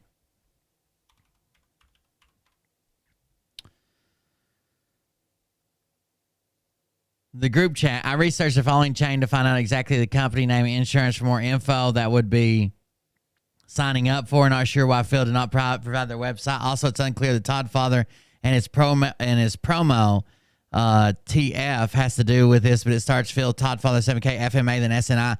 You didn't research shit. You got that off my show. Don't lie. Just say you watch Will. Go to their website and watch their videos. They're very important. You did everything that I did just accidentally? Sure. I want to see if anybody's talking about it. Anybody check out Tribal yet? The online reviews are shit. They're thinking about signing up for it. Oh, love, healing, and togetherness shared my meme. Thank you. Wait, what? Can you explain in more detail? I don't believe in any of it, but I wasn't aware it's tribal insurance. What the hell? It's tribal insurance and questionable if it's a legal practice. Do research. It's already banned in a few states. There's a reason old Todd Father is putting out disclosure post about sharing his info about the scheme. You must agree you won't share copy or post. That was from somebody named Val. Susie Q, it's real insurance. If you're familiar with OneShare plans from 3 years ago, it's very similar. Unlike OneShare, a share plan, it is true insurance under the tribal nations. Oh, this allows them to set up their plans the way they choose and still be under the DOI, maintaining the status of insurance. It's a very good plan. I was super excited to add it to my platform as it meets the needs of my clients who do not qualify for subsidies and have generally strong health. So any plan's a good fucking plan if you never get sick. Even she had to say who generally have strong health. Phil's audience literally has the Grim Reaper on their love seat. And every time they fall asleep and their breath, they don't breathe back in right away. They're like, is it? Is this it? Like they are on death's door. They are on death's fucking door. His entire audience is one fucking out of place snore in their sleep from sleeping forever. Oh, it's generally good for my really healthy patients who never get sick. Yeah, so it's no insurance. You can save a lot of money if you have no insurance and never get sick or injured. You know how much money you can save? 100% of it. Fucking retards. She claims that she's a health insurance broker, meaning I sell all types of insurance, private ACA, share plans, and even certified to sell tribal insurance. Oh my God, this must be who approached him.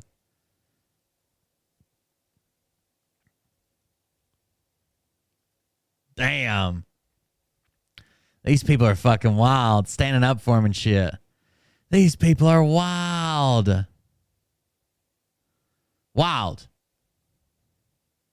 Some older podcasts in the last week or two on my Telegram channel. Sometimes it's good to go back and re-listen to those podcasts. The Podesta one. Chris Miller just mentioned Podesta the other day. Chris Miller, obviously the former Secretary of Defense under Donald Trump. Super important guy. One of the key manufacturers of what we're going through right now. The continuity of government, devolution, all of the different executive orders that Donald Trump put forward. Christopher Miller was right there for all of that.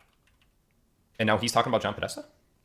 Oh, my goodness. He talked about John Podesta, and I posted it to Telegram, and now here's Chris Miller talking about it. So, what else did Chris Miller say? What else did Chris Miller say? Chris?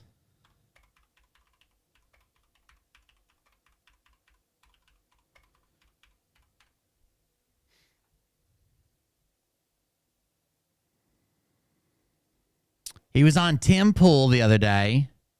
Maybe we might have to change this. And he says, Chris Miller says, that the military was never taking over or picking government. There was no, what they're advocating for is a military coup, right? A coup. The military is currently in charge. He denies that any of that happened. It never fucking happened. None of that is going on. He would do anything to protect the Constitution, up to and including if Trump told him to do something against the Constitution, that he would tell Trump that he could not and would either quit or seek other remedies. Like, Of course not. This is all becoming fluid. Me, as well as they, the white hats, are finally syncing up. It's like gears in a. A pessimist sees a dark tunnel, an optimist sees a gold at the end of the tunnel. A realist sees a freight train. The train driver sees 3 fucking idiots standing on the tracks. Yeah, that's about right. Not funny. It was pretty funny. You do pass out before you die. I'm telling you. They used to. I thought that was a myth. I thought they were just telling us that at 2-a-day practices when I used to play football, but it's actually true. You pass out before you die. That's when they have a limited amount of time to seek medical treatment. But still, you gave them the warning sign there. Didn't they used to say that all insurance was illegal? Yeah, they used to say insurance and interest, banking interest are all illegal. What do you call those things? Gears in a motor. I don't know. There's a turbine. For a while, the gears, the white hats and me. There is no fucking way. Not only did Phil talk about analogies, but now Phil's trying to talk about turbines? A turbine? Is Phil trying to become me? Am I your hero, Phil? Me, as well as they, the white hats, are finally. Yeah. So you have socialized well, it's not completely but it's like it's government funded socialized medicine, right? Let me see. What is the Dutch healthcare system?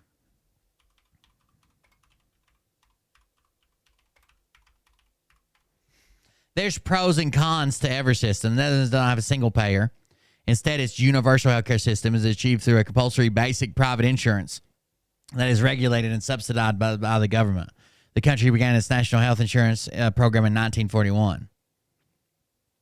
There's pros and cons to everything. Like, it just depends on which way you want to look at it. Finally. I know people are going to freak out in the chat and say, I don't want socialized health care, universal basic medical, but there's pros and cons to everything. Trust me. Canada has subsidized, socialized health care, and a lot of it's really good. People even cross the border to get Canada. But other things, a lot of specialty things, have long waiting periods. So there's pros and cons to everything. Syncing up. It's like gears in a what do you call those things? Gears in a motor. I don't know. There's a gears in a motor. Gears in a turbine. Let me tell you what a turbine doesn't do. This. It doesn't mesh. It doesn't mesh. There's no gears in it either. There's no fucking gears in it either, bro. John Podesta? That's interesting because I just recently talked about John Podesta and I posted it to Telegram. Now here's Chris Miller talking about it. So this is all becoming fluid. Me, as well as they, the white hats, are finally syncing up. It's like gears in a what do you call those things? Gears in a motor. I don't know. There's a turbine. For a while, the gears, the white hats and me. There are no gears in a turbine. Fundamentally, that's not how a turbine works, right? It's got bearings at both ends, and then it has stationary and rotating blades that are in different sections. They call them stages, but it'll be stationary, rotating, stationary, rotating, stationary, rotating, all the way down the split line, or all the way down the center of the machine. There are no gears into. Literally, they're ran because one of the reasons they're so efficient is because there's no gears. The gears cause drag. Gears wear out. These are blades or buckets. There are no gears in a turbine. By definition, there's no gears. That's the way it's supposed to be. I don't know where. Has he been watching me too much? That's it. We were like this. We couldn't every time it turned. That's the best turbine I've ever seen. They would hit, and we couldn't get nothing was working, right? Now suddenly things seem to be fitting together. Oh, did you see that turbine? Look at that one. That one works together. That's called mesh right there. Synchro mesh. He says he bought this. He says he bought it at, I don't know, some shop, and he jerked it up. I don't even know if it's Lincoln's actual signature because he claims it is, but it's on discharge paperwork from the Civil War, which there's probably a ton of those. people being discharged from the Civil War, and you think his secretary signed a lot of them, but he claims it's real, authentic, or something. And I anticipate that type of relationship is going to continue from here on out. Turbines are incredibly cool. I loved working on turbines. They have different sections, so it's not only like a type of motor, right, that's fired. The front section, which is driven by the back section, which is where the fire and stuff happens, and it's forced through the buckets and the blades to make power. That shaft is one shaft. It's attached to the front section, which is the opposite. So, here, I'll show you. I think they're fascinating. Maybe that's just me. Let's see. File, new. Okay. So, like, when you talk about a turbine, you've got, I know I probably shouldn't be doing this, but I'm doing it anyways. You can think of it like this. So, oh, let me turn that down. It's way too big. Way too big. All right, so you have this section that's shaped like a cone out here, right? And you have all these blades. Some of them spin. Some of them are stationary. Whatever. These are the stationary blades. And then along the rotor shaft, which goes through here, you have rotating blades. And as fire comes through here and makes pressure, okay, it spins those blades. The stationary blades direct the flow. The rotating the blades pick up the flow and turn. But on this, that's like the hot section, right? This is where the fuel comes in. Everything comes in here. On the opposite side of it, which would be over here,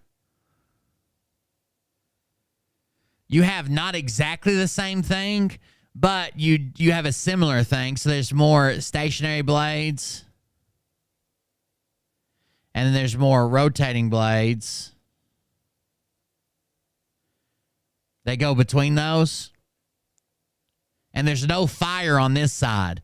But because it's the same shaft all the way through, right? This is one solid shaft that all this is hooked to. But it's the same shaft. This is where your fresh air comes in, all right? You got to have fuel, you got to have air, you got to have spark to make combustion, to make fire. So all your fresh air is coming in here. Well, fresh air, just like when a turbocharged or a supercharged car, fresh air is only so flammable with fuel and spark, right? How do you make that fresh air hold more fuel and make a bigger explosion when you add spark? You compress it. So this side over here is all fire and heat and exhaust, right? The exhaust goes out the back and smoke and steam or whatever. This side over here is all the cool side, even though it still gets warm. But you compress all this air. It's like having a turbocharger on a car where you compress the intake air and you can add more fuel and you can add more fire because the air will hold more fuel and explode more, right? So it's his own compressors hooked to it. So you have all these stages of compression, and then that compressed air can hold a lot more fuel, and you dump the fuel to it and blow it out the backside when it explodes, when it blows up, basically. A controlled explosion. It's pretty neat that it compresses its own compressed air. That'd be like... it's not like it'd be more like a supercharger. A turbo is run by the exhaust and then routed back to the front. A supercharger is run by the crankshaft, which is already being driven. It's kind of like a supercharger. Because I believe that we passed this point of there's a line of demarcation, right? And I believe that we passed. No, everything on the front is intake and compression. And then once it passes the center section, everything over there is the hot side. That's the line of demarcation. And now maybe we butt heads, maybe those gears weren't fitting, whatever. But now they are. The gears are fitting now, huh, Phil? This man claims he spent $20,000 some on fucking on goddamn computer equipment, but he can't find a lamp in his house to put behind the fucking camera and tilt the shade towards him. I have a little bitty ass show, and I bet you I've got $1,000 worth of lighting sitting here. I think we had a dono clip come in. Let's see. Ramesh. Oh no, Ramesh is our local Middle Eastern hater. So let's see what he had to say. This is an audio clip from Ramesh. Ramesh. I call him Ramesh. He calls himself Ramesh.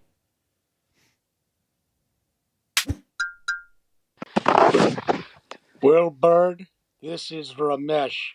I'm letting you know that my telehealth line is open. I'll be calling you later. Is there any way that you can guarantee that I will speak to only the AI mental health bot? Because I have, the VA will verify this. I have frequent and often thoughts of unaliving myself. And I cannot think of anything more that would be more comforting than a bot that pops up and says, "Hello, are you feeling depressed? How may I help you?" I can think of nothing more calming than that. That's right, SC. I'm going to go out and say this right now, on record, in front of all you. Spark plugs in a diesel.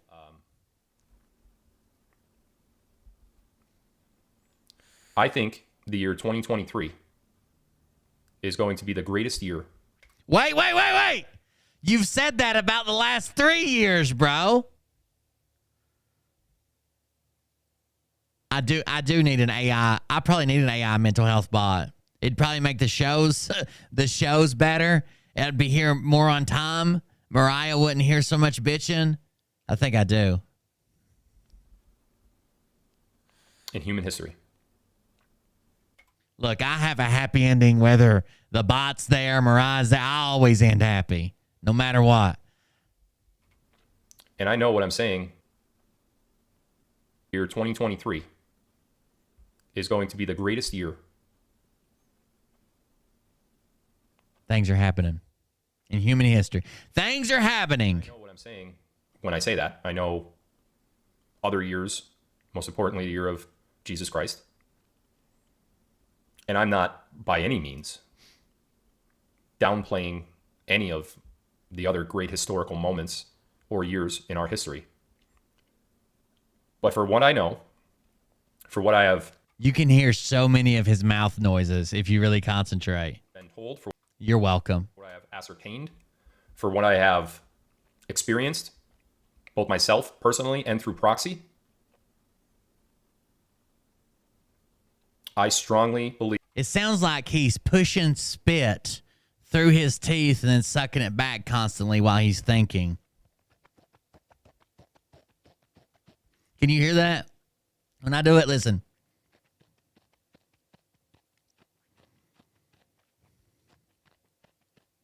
Can you hear it?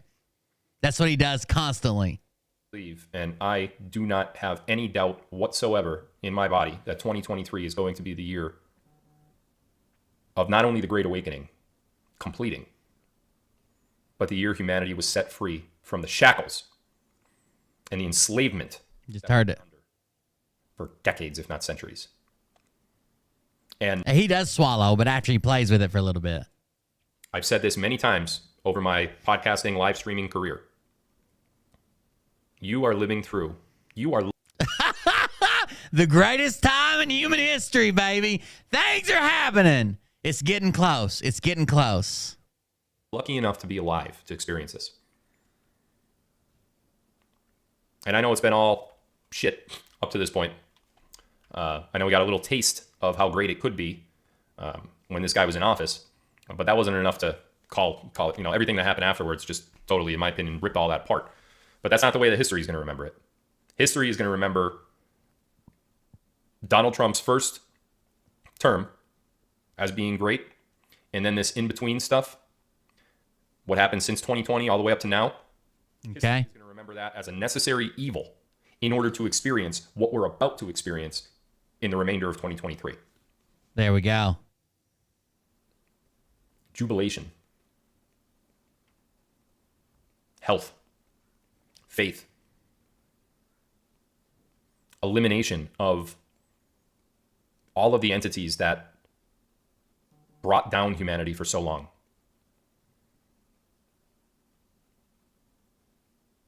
Financial freedom.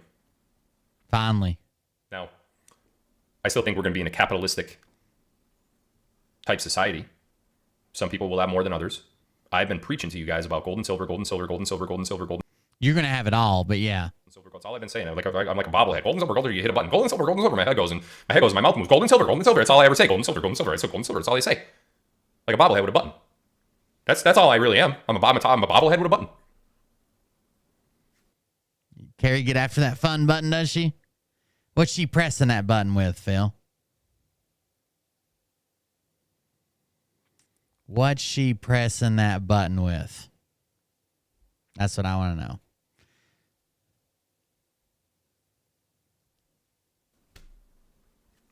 I tried my best to get y'all in the best possible position so that you rule the world in this next phase. You and your family, not the rich families that ruled the world in the last 100 years or 200 or 500 years. The only thing Phil's been bobbing for is Cox. I'll tell you that much. You, normal people like you, there has to be that one person in a family that switches things around and changes the trajectory of their namesake for the rest of civilization. There has to be that one person.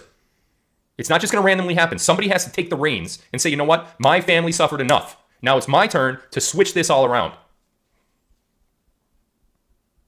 And I hope it's you. You are that person for your family. And I think you are. If you're here right now, I think you are. And there's going to be the doubters, there's going to be the naysayers, there's going to be the people that just can't get out of their own way. Oh, you're the reason he posted that video, Shaq to the Future? Somebody asked me, why did he post a video with him just sitting there? And I said, I don't know. It could be because people are making fun of it. Good job. Can't see the forest through the trees, can't see the light at the end of the tunnel. Unfortunately, we've tried everything that we could do for that group, and there's no more that we could do. No more. They're done. They'll die. Starve.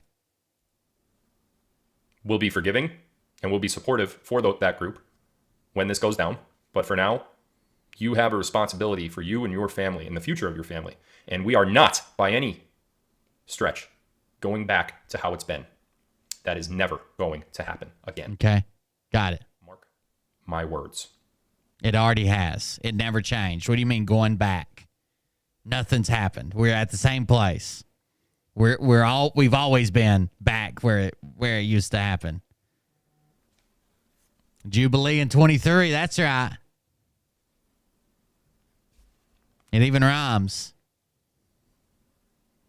Phil told me that with enough time, we would probably work together. When I told him, like, I know your background because I lived your background. You can't fucking fake it to someone who's been there, someone who's done it, someone who's been in the shit. With enough time, time's all we need. With enough time, possibly we can work together in the future. Look, he's already saying 2023 is going to be the year. Now we're going to be staring down the December 2023, and he'll be like, well, 2024, make sure you go vote for Trump.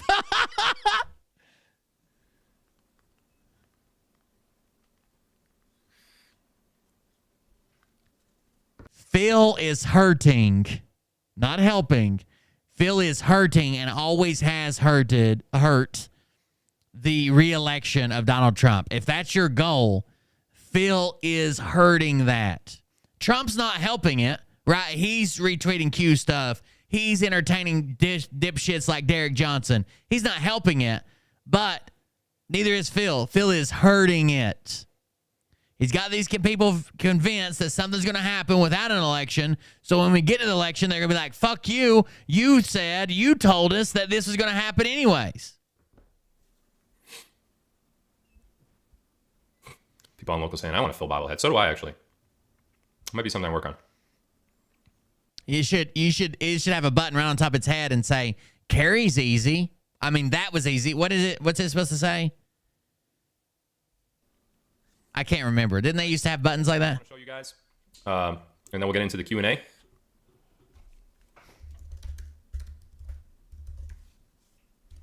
It didn't help at all if that's what he thought.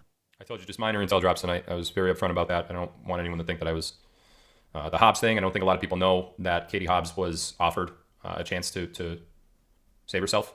Oh, my goodness. And she declined. And now the ball's going to drop. Fetterman, a little bit of news about Fetterman. And, I hope to have more later this week. I know something's up. That's all I'm going to say. Last thing I want to show you guys tonight, the much anticipated reveal of my new website. The cool kids are calling it the Phil.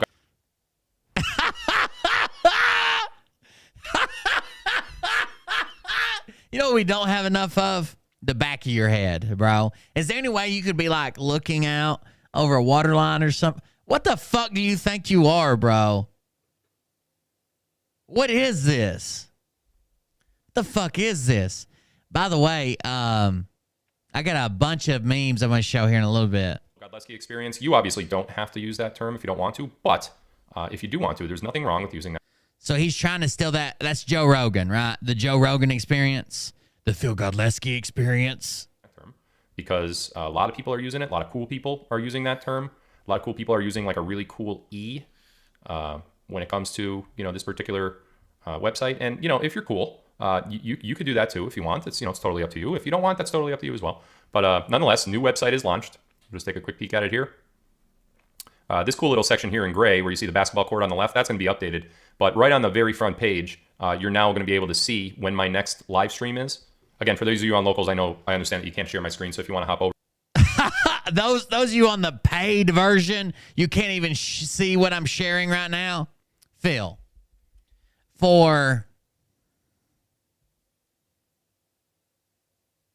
somebody clip this out.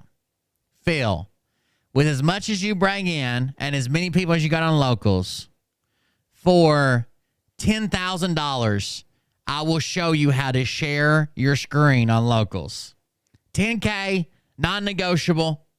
Over to Rumble, you can see what I'm looking at, or you could just go to philgodlewski.live, philgodlewski.live, and that will get you to my personal website. So anyway, this section here in the gray is you're going to have a countdown timer to my next live stream. So you're never going to have to wonder again or look for a Telegram pin post or any of that. When my next live will be, it'll tell you exactly when it's going to be. Directly underneath that, you can see where it says Truth, Rumble, D-Live. I'm honest. $10,000 up front. I don't lie or grift or steal, so $10,000 up front. I will teach you how to share your camera to your locals audience. You make a lot of money over there. They have to abandon that website to come even see your fucking screen.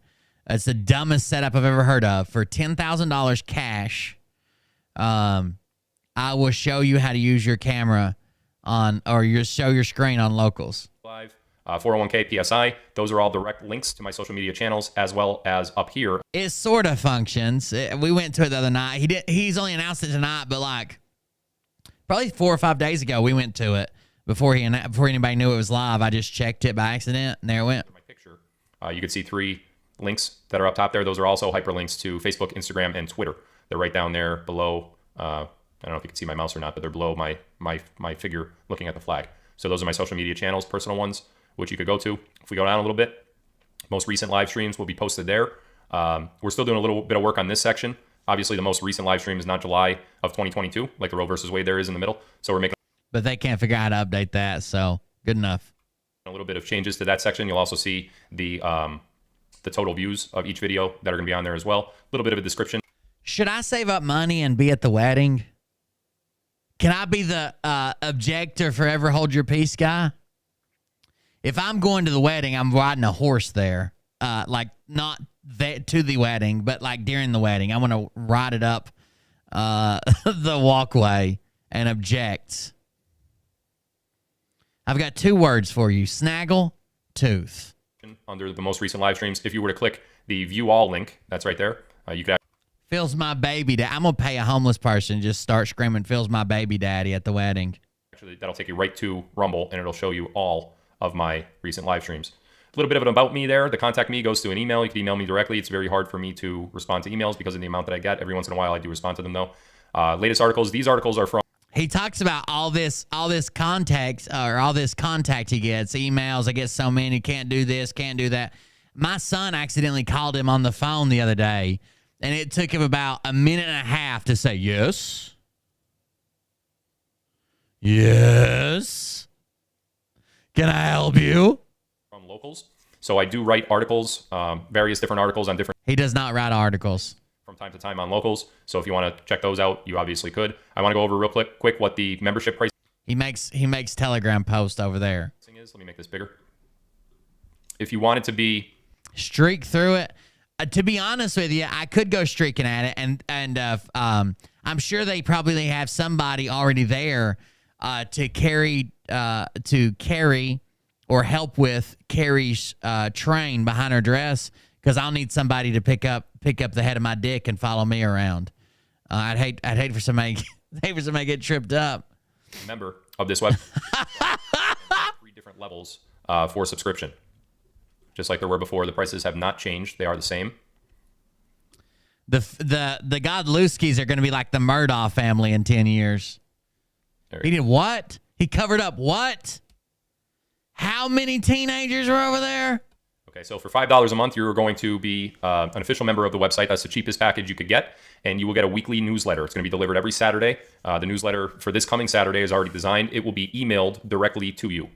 So through your email address, you'll be able to load up the newsletter. We also, in addition to email, I'm going to go there and release a bunch of bed bugs in the audience. Just if I could just let them go.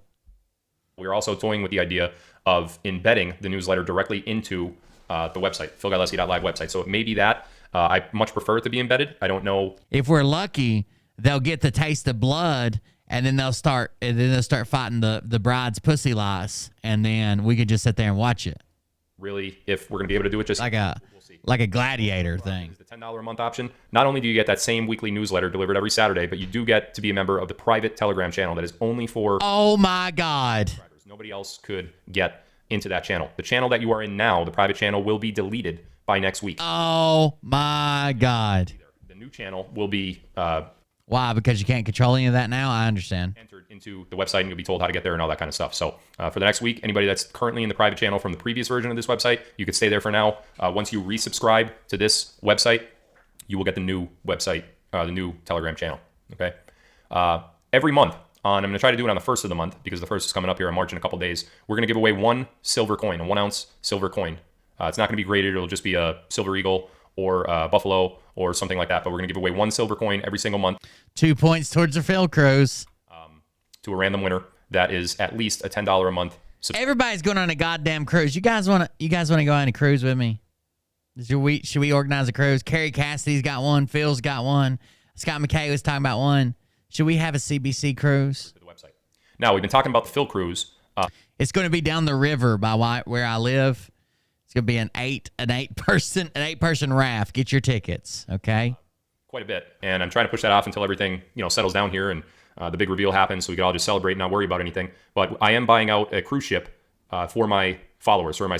I'm buying out a cruise ship. Bullshit.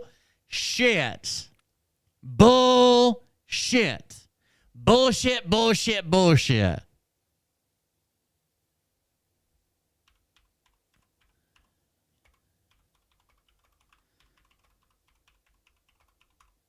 Buying out a cruise ship?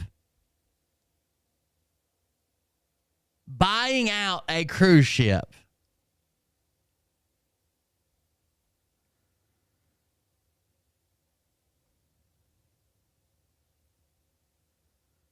A full ship charter. That's what you're saying you're going to do. You're buying out a cruise ship. I don't believe you. I don't believe you. I don't believe it. Does he have the money? Probably. Is he doing that for his following? I doubt it. I very, very, very seriously doubt it.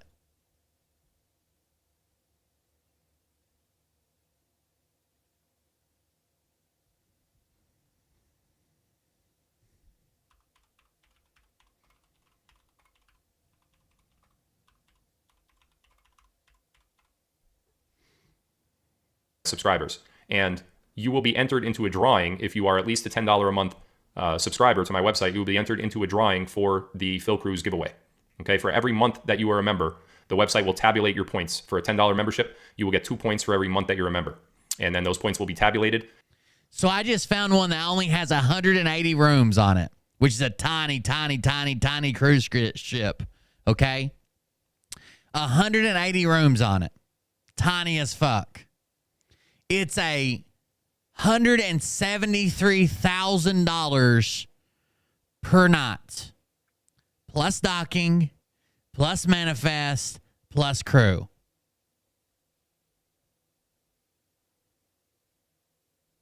Bullshit.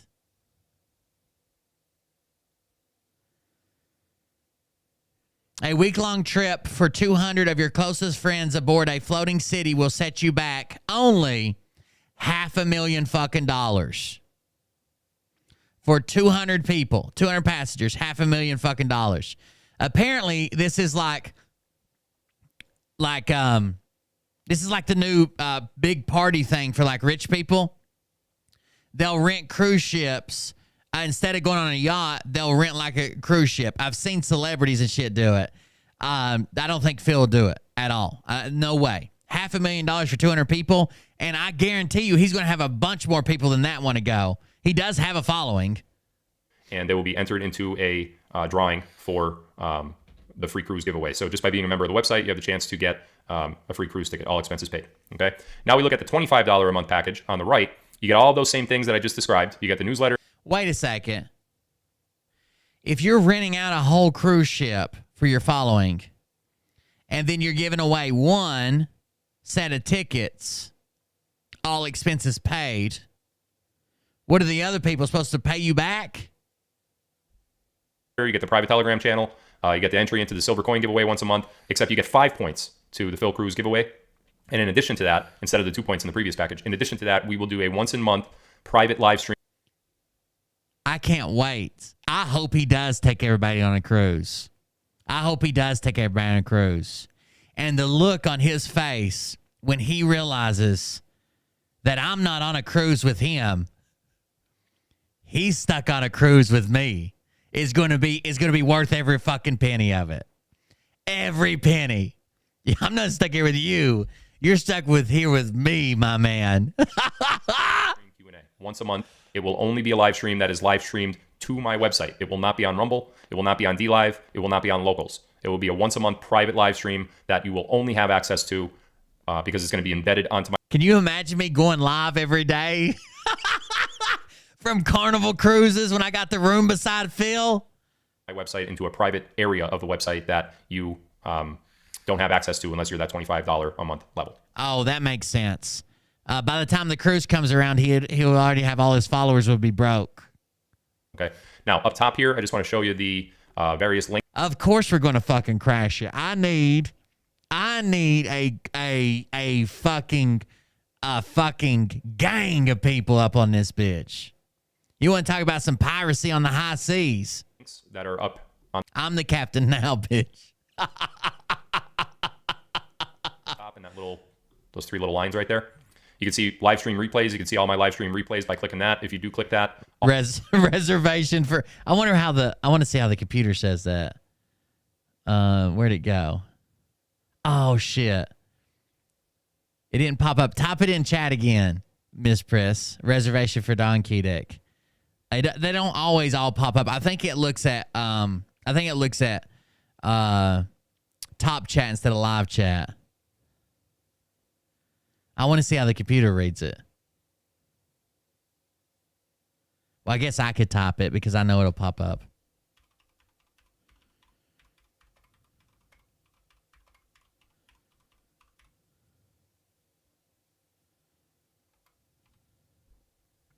Oh, yours did too. Miss Briss says, reservation for Don Kedek. Oh, worth it. Miss Briss says, reservation for Don Kedek. Replays come up from the beginning of time. Down here, there's various different pages. We could go to page 4. Oh, crap. Sorry. There we go. We could go to page 4. Now we're on page 4. We're back into April of, looks like, what's this, 2022. And down here, they just keep going. Here's page 7. Taking us back. Yeah, that's just your Rumble channel, bro. September of 21. Every one of them are there. So that's readily accessible whether you're a member of the website or not. The next one is Philizon. That'll take you to a direct link on Philizon. Why can't we see any of them, dumbass? There we go. That'll take you to a direct link on Philizon. The next one is Having trouble formatting. I don't think you know what the word formatting means. PSI, Phil Silver Inc., the 401k roll. Kathy K-Deck. RC tax, that shouldn't say credit, should say refund. And then your membership levels, FAQ and support, and then you can log into your account through that link right there. So, philgodlewski.live, that is the URL. Now listen, pay attention, it's very important. If you were a member of philgodlewski.live before, you have to sign up again. Yeah, because you haven't had access to any of that, have you? You didn't have access to the back end. You didn't have any access to the fucking payments channels. You didn't have access to the website. You couldn't even log into your old website, could you, Phil? You lied to everybody and said that you were working on it, but you weren't. Someone else had access to all their stuff this entire time, and you didn't tell anybody. That's why they couldn't cancel. That's why they couldn't do anything. You will not be billed anymore for the previous website. That is now defunct. We disconnected the payment gateway. That's done. You have to sign up again on this new platform. I know it's the same URL, but the backside of the website, the backside of the website is completely different. It goes to a different processing server. You have to sign up again. So goes to a different processing server. if you were a member, you're no longer a member. You're not going to get billed anymore for philgodlewski.live. The only way you will get billed again is if you sign up again. But wait, you kept them on for 4 months and now shut off their payments? Weird. Have access to all those perks. Okay. So, and there's going to be more perks added. I just added, some ones that were in my head for a while now, and I'm going to be adding more to the different levels. The $5 level is going to get at least one more perk. The $10 level is probably going to get 2 more, and the $25 level is going to get 3 more. At least that's how it's in my head right now. But and the prices aren't going to change. Okay. So it's going to be what it is. If you want to get in now, start accumulating those points for the cruise, and that is going to be a massive giveaway. I don't know exactly how many points you're going to need to get the free tickets on the cruise. It's not just going to be one person that gets it. It's going to be a lot. Okay. A lot of people. Signups there are first before I could start to ascertain how many we're going to give away. The more signups we get, the more free ones we'll give away. Okay. So philgodlewski.live is sure. Please don't break the website. Please don't break George Magazine again. That's what happens when you have many millions of people go to it all at once. Okay. Now one-stop shop. If you ever need to know anything about what's going on with my live streams or with my business partners or anything that's going on, all you got to do is go there. Everything is literally right there. Links to everything is there. You don't have to go to all these different URLs and memorize them or any of that. Everything is right there, right in front of you. The only thing that I just realized that was missing actually on philgodlewski.live is my Telegram links. I'll have those put up this week as well. Not that you don't know where they are. Oh, so you just took my theory and then made it into your okay. As long as we're keeping track of it, got it. But they'll be up this week as well. Okay.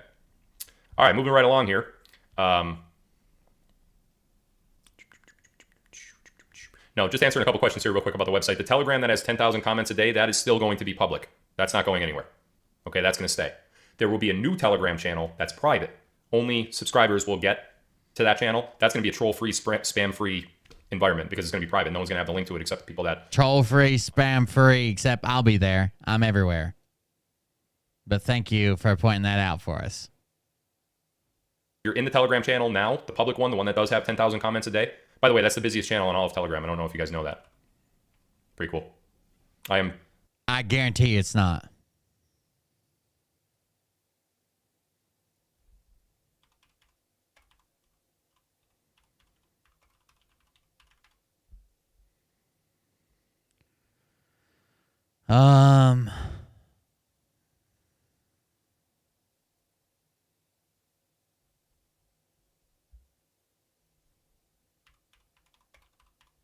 I guarantee it's not.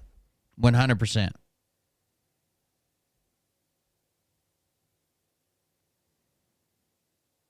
Most subscribed Telegram channels are Telegram, followed by Proxy MT Proto, followed by a Hangify, followed by Tonup Live, followed by Russian, followed by My Proxy, followed by @R Katie Rov _95, followed by he's not even the fucking top 10 most subscribed. Social media and user generated content, Telegram messages, social media user generated content, social media user generated content.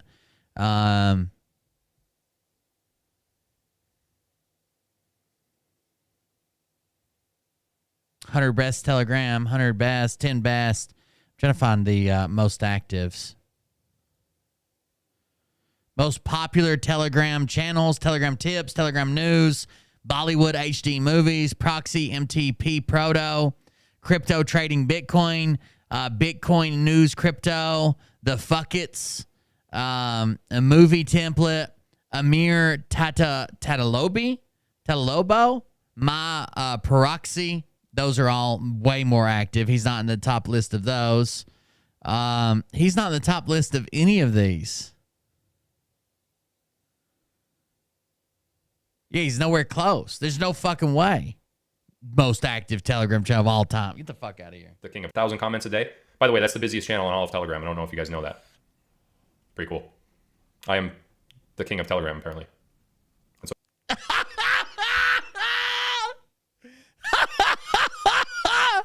they tell me anyway. But nonetheless. Who tells you that? The guys you know at Telegram that were going to remove fake and scam from your profile? It's still fake. It's still a scam. That's who told you this? I wouldn't trust them. The public Telegram channel will stay public. That's not going anywhere. That's the one that says Godlewski Group Chat 3.0. It's going nowhere. The private one, there will be a new private one. So if you're currently in the private one, it says pg.live private. If you're in that one, that's going to be deleted by the end of the week. You have to go to the website, sign up, and you'll get access to the new one by the end of the week. Okay. Oh, this guy over here. Listen to this one. This is great. Ready? The Earth is not flat. Oh, okay. It's not flat. He says it's not, so it must not be. Oh, here we go. Same guy. Flat Earth crap is total propaganda. Okay. Some people, no matter how much you show them, they won't believe what's right in front of their face. Well, you've been lying to him constantly for several years, so. I'll pray for him tonight. And there will be a day, hopefully. He's young enough to be around when the truth comes out. Okay? How do you know how young he is? All right, so that's going to do it for the live stream. The fuck? Of this broadcast. If you are wanting to participate in the Locals Q&A, head over to Locals. That's philgodlewski.locals.com. And you can subscribe. You save money if you pay for a year in advance, or you could just get a month-to-month, $15 a month membership. And I'm going to go do a Q&A over there right now with my Locals crew. Thank you, everyone else, for tuning in. Love you guys. I am going to be live 2 more times this week. Probably not tomorrow, but 2 more times this week before Friday, I will be live. So stay tuned for those announcements. I should have them up on my website, hopefully within the next couple days. If not, just in the meantime, until I have that on the website, the countdown timer, until I have that up, just check out Telegram. That's where my announcements will be. And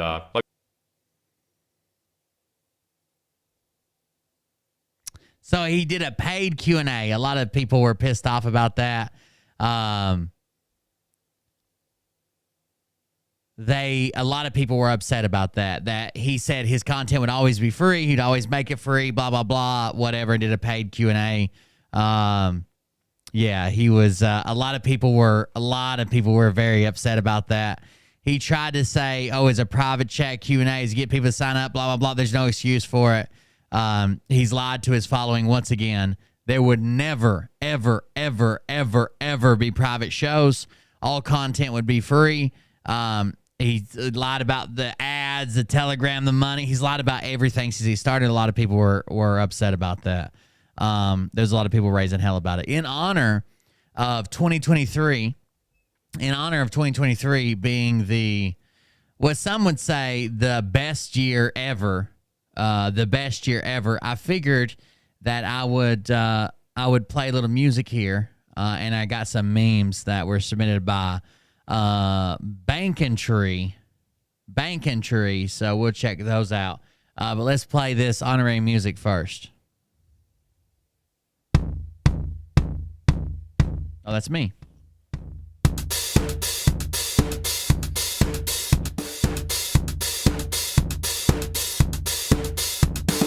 Things are happening, and we're getting close, okay? Things are happening, and we're getting close. Things are happening, and we're getting close, okay? Things are happening, getting close. Something is not right here, guys. Pedo Joe, showing his behind, which you can't do. It's confirmation of what we've heard. The ELECTION to the FRAUD. But things are happening, and we're getting close, okay? Things are happening, and we're getting close. Things are happening, and we're getting close. Okay? Things are happening. Getting close. Getting close. We're getting close. Lots of stuff's going on. Everything is coming together. But this is just the first domino. First domino to start falling. I believe that. We're going to find out. Don't take my word for it. Look into it. You'll see. Things are happening. And we're getting close. Okay? Things are happening. And we're getting close. Getting close. Things are happening. And we're getting close. Okay? Things are happening. Getting close. Getting close. Getting close. Quit listening to the mainstream media because they're liars. They are liars. That's what liars do. They lie. They're liars. They're liars. I can't believe they would lie. You might say, okay, Brad, well, what's going to happen now? Well, I don't know. I don't know. I think we all know that. Things are happening. We are getting close. That's me. That's the old studio, the old glasses, the old everything. That's the glitch intro.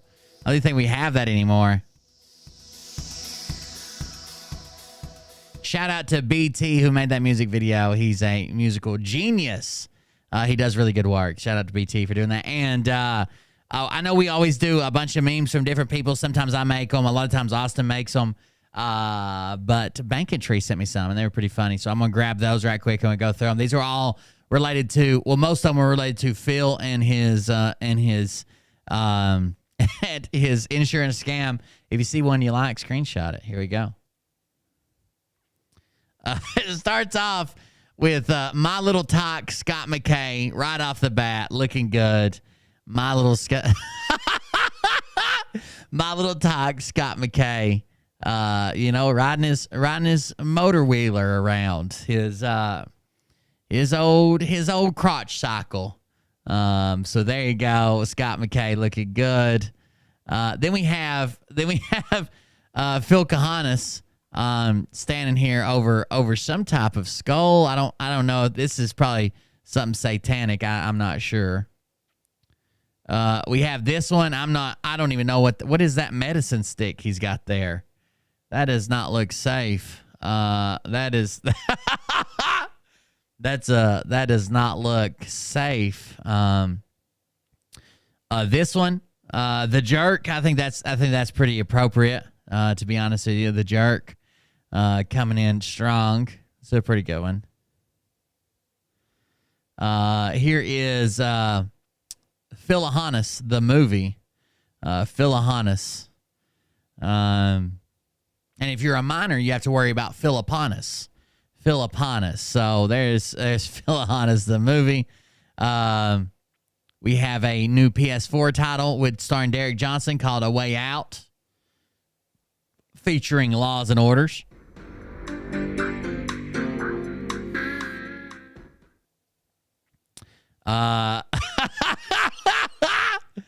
Best movie of the year. This looks like this was nominated for the best movie of the year here somehow. This is called Perv and Commander, To the Other Side of the Ice Wall. The best movie of the year by A.O. Sooner of the New York Times. Best movie of the year. And to be honest with you, it could be the best movie of the year. I'm not 100% certain. I didn't watch that one. I didn't watch that title.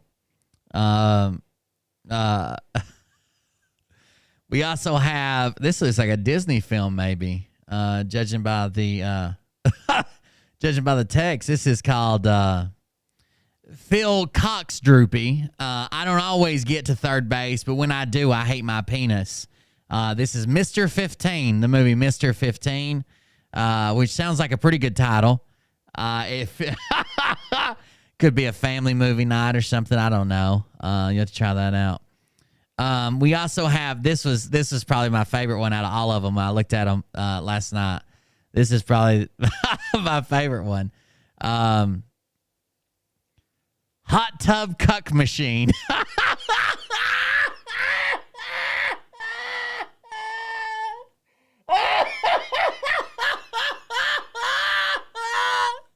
Hot Tub Cuck Machine. The unrated edition. That was probably my favorite there. The Hot Tub Cuck Machine. I think that's Mike Poof there. Mike Poof. That was pretty good. We also got this film, Scott McKay in The Little Grifter. Scott McKay in The Little Grifter. That's a pretty good one. There's cows flying. We got My Little Talk, and then Vampire Scott McKay. So I always thought that was a good one. I watched that as a kid. We had Carrie got involved for this one. This is My Big Fat Grift Wedding. My Big Fat Grift Wedding appearing soon. My Big Fat Grift Wedding. I think Phil lost some weight to play this role. I think he lost some weight there. Yeah, I think that was a pretty good one. That hot tub cuck machine was funny as shit. And then we have There's No Plan B, but there is the Q Team. There is no Plan B, but there is the Q Team with Commander Derek Johnson, Scott McKay, Mike Poof, and Phil Godlewski. Those are very good. Thank you very much. That was from Bank and Tree. You'll see him in the chat. I don't know if he's here tonight. I haven't really paid attention, but you'll see him in the chat all the time. He's a good dude. So very good memes. I don't know. I've shown some of his memes, but I don't think we've shown very many. But he sent them in, so I should have done them last night. I just didn't see them till the show was over. But there you go. Bank and Tree. Somebody fucking send that to Scott McKay on Twitter.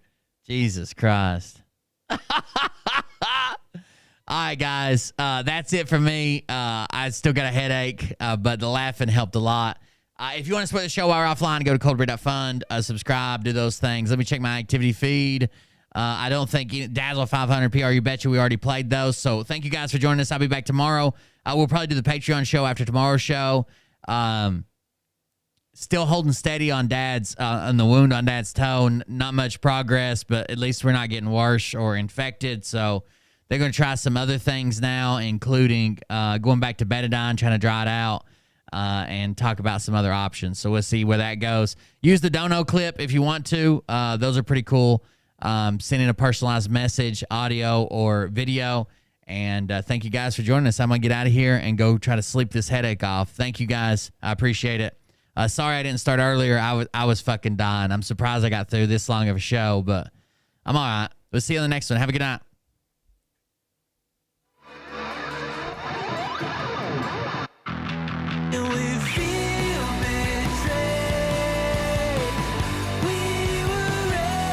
Honestly, when I do shows like this, I feel like they just started. But yeah, when I do shows like this, they actually do better. They get better views and shit because more people can watch the whole thing or whatever. Did you see Phil bought another house? Yeah, I knew about that a while back. That's the house he's renting. He paid for and bought. But yeah, we knew about that a while back. I guess the proof just finally come out about it, or the deed and shit finally was released publicly. We already talked about it. It was the house he was renting. He turned around and bought the same house.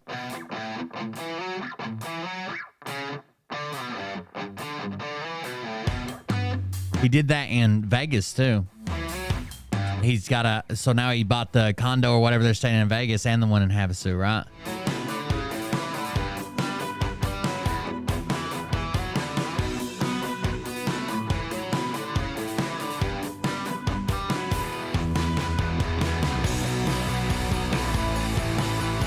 You remember when Phil in my interview said he did really good in his life and he had been saving money his whole life and he had about something like $10 million worth of property?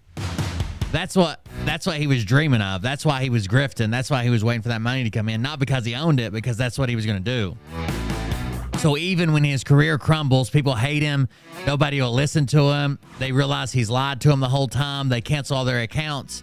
He's got enough property to live on for the rest of his life and his kids' lives now. It's a shitty way to do it, but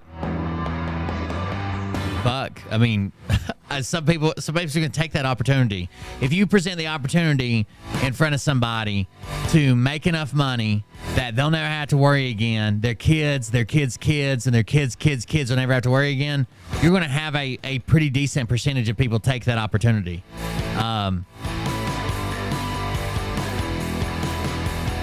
I wish I had an opportunity like that. That wasn't so fucking evil, but still had an opportunity like that.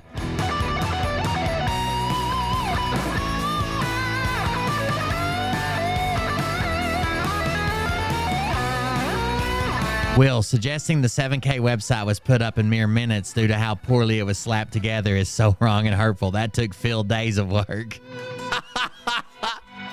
Oh.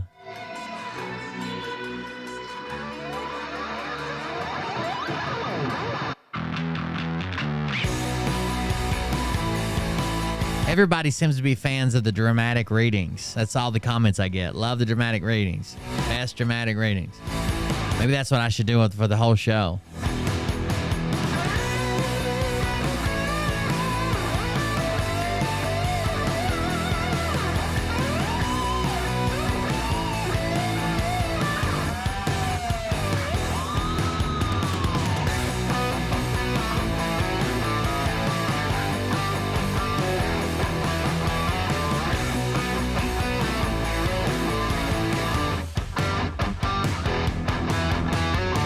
Have a good night, everybody. We'll see you in the next one. What you think about? I didn't game today, Jessa. Let 'em burn, let 'em I had my dad's doctor's appointment today. sound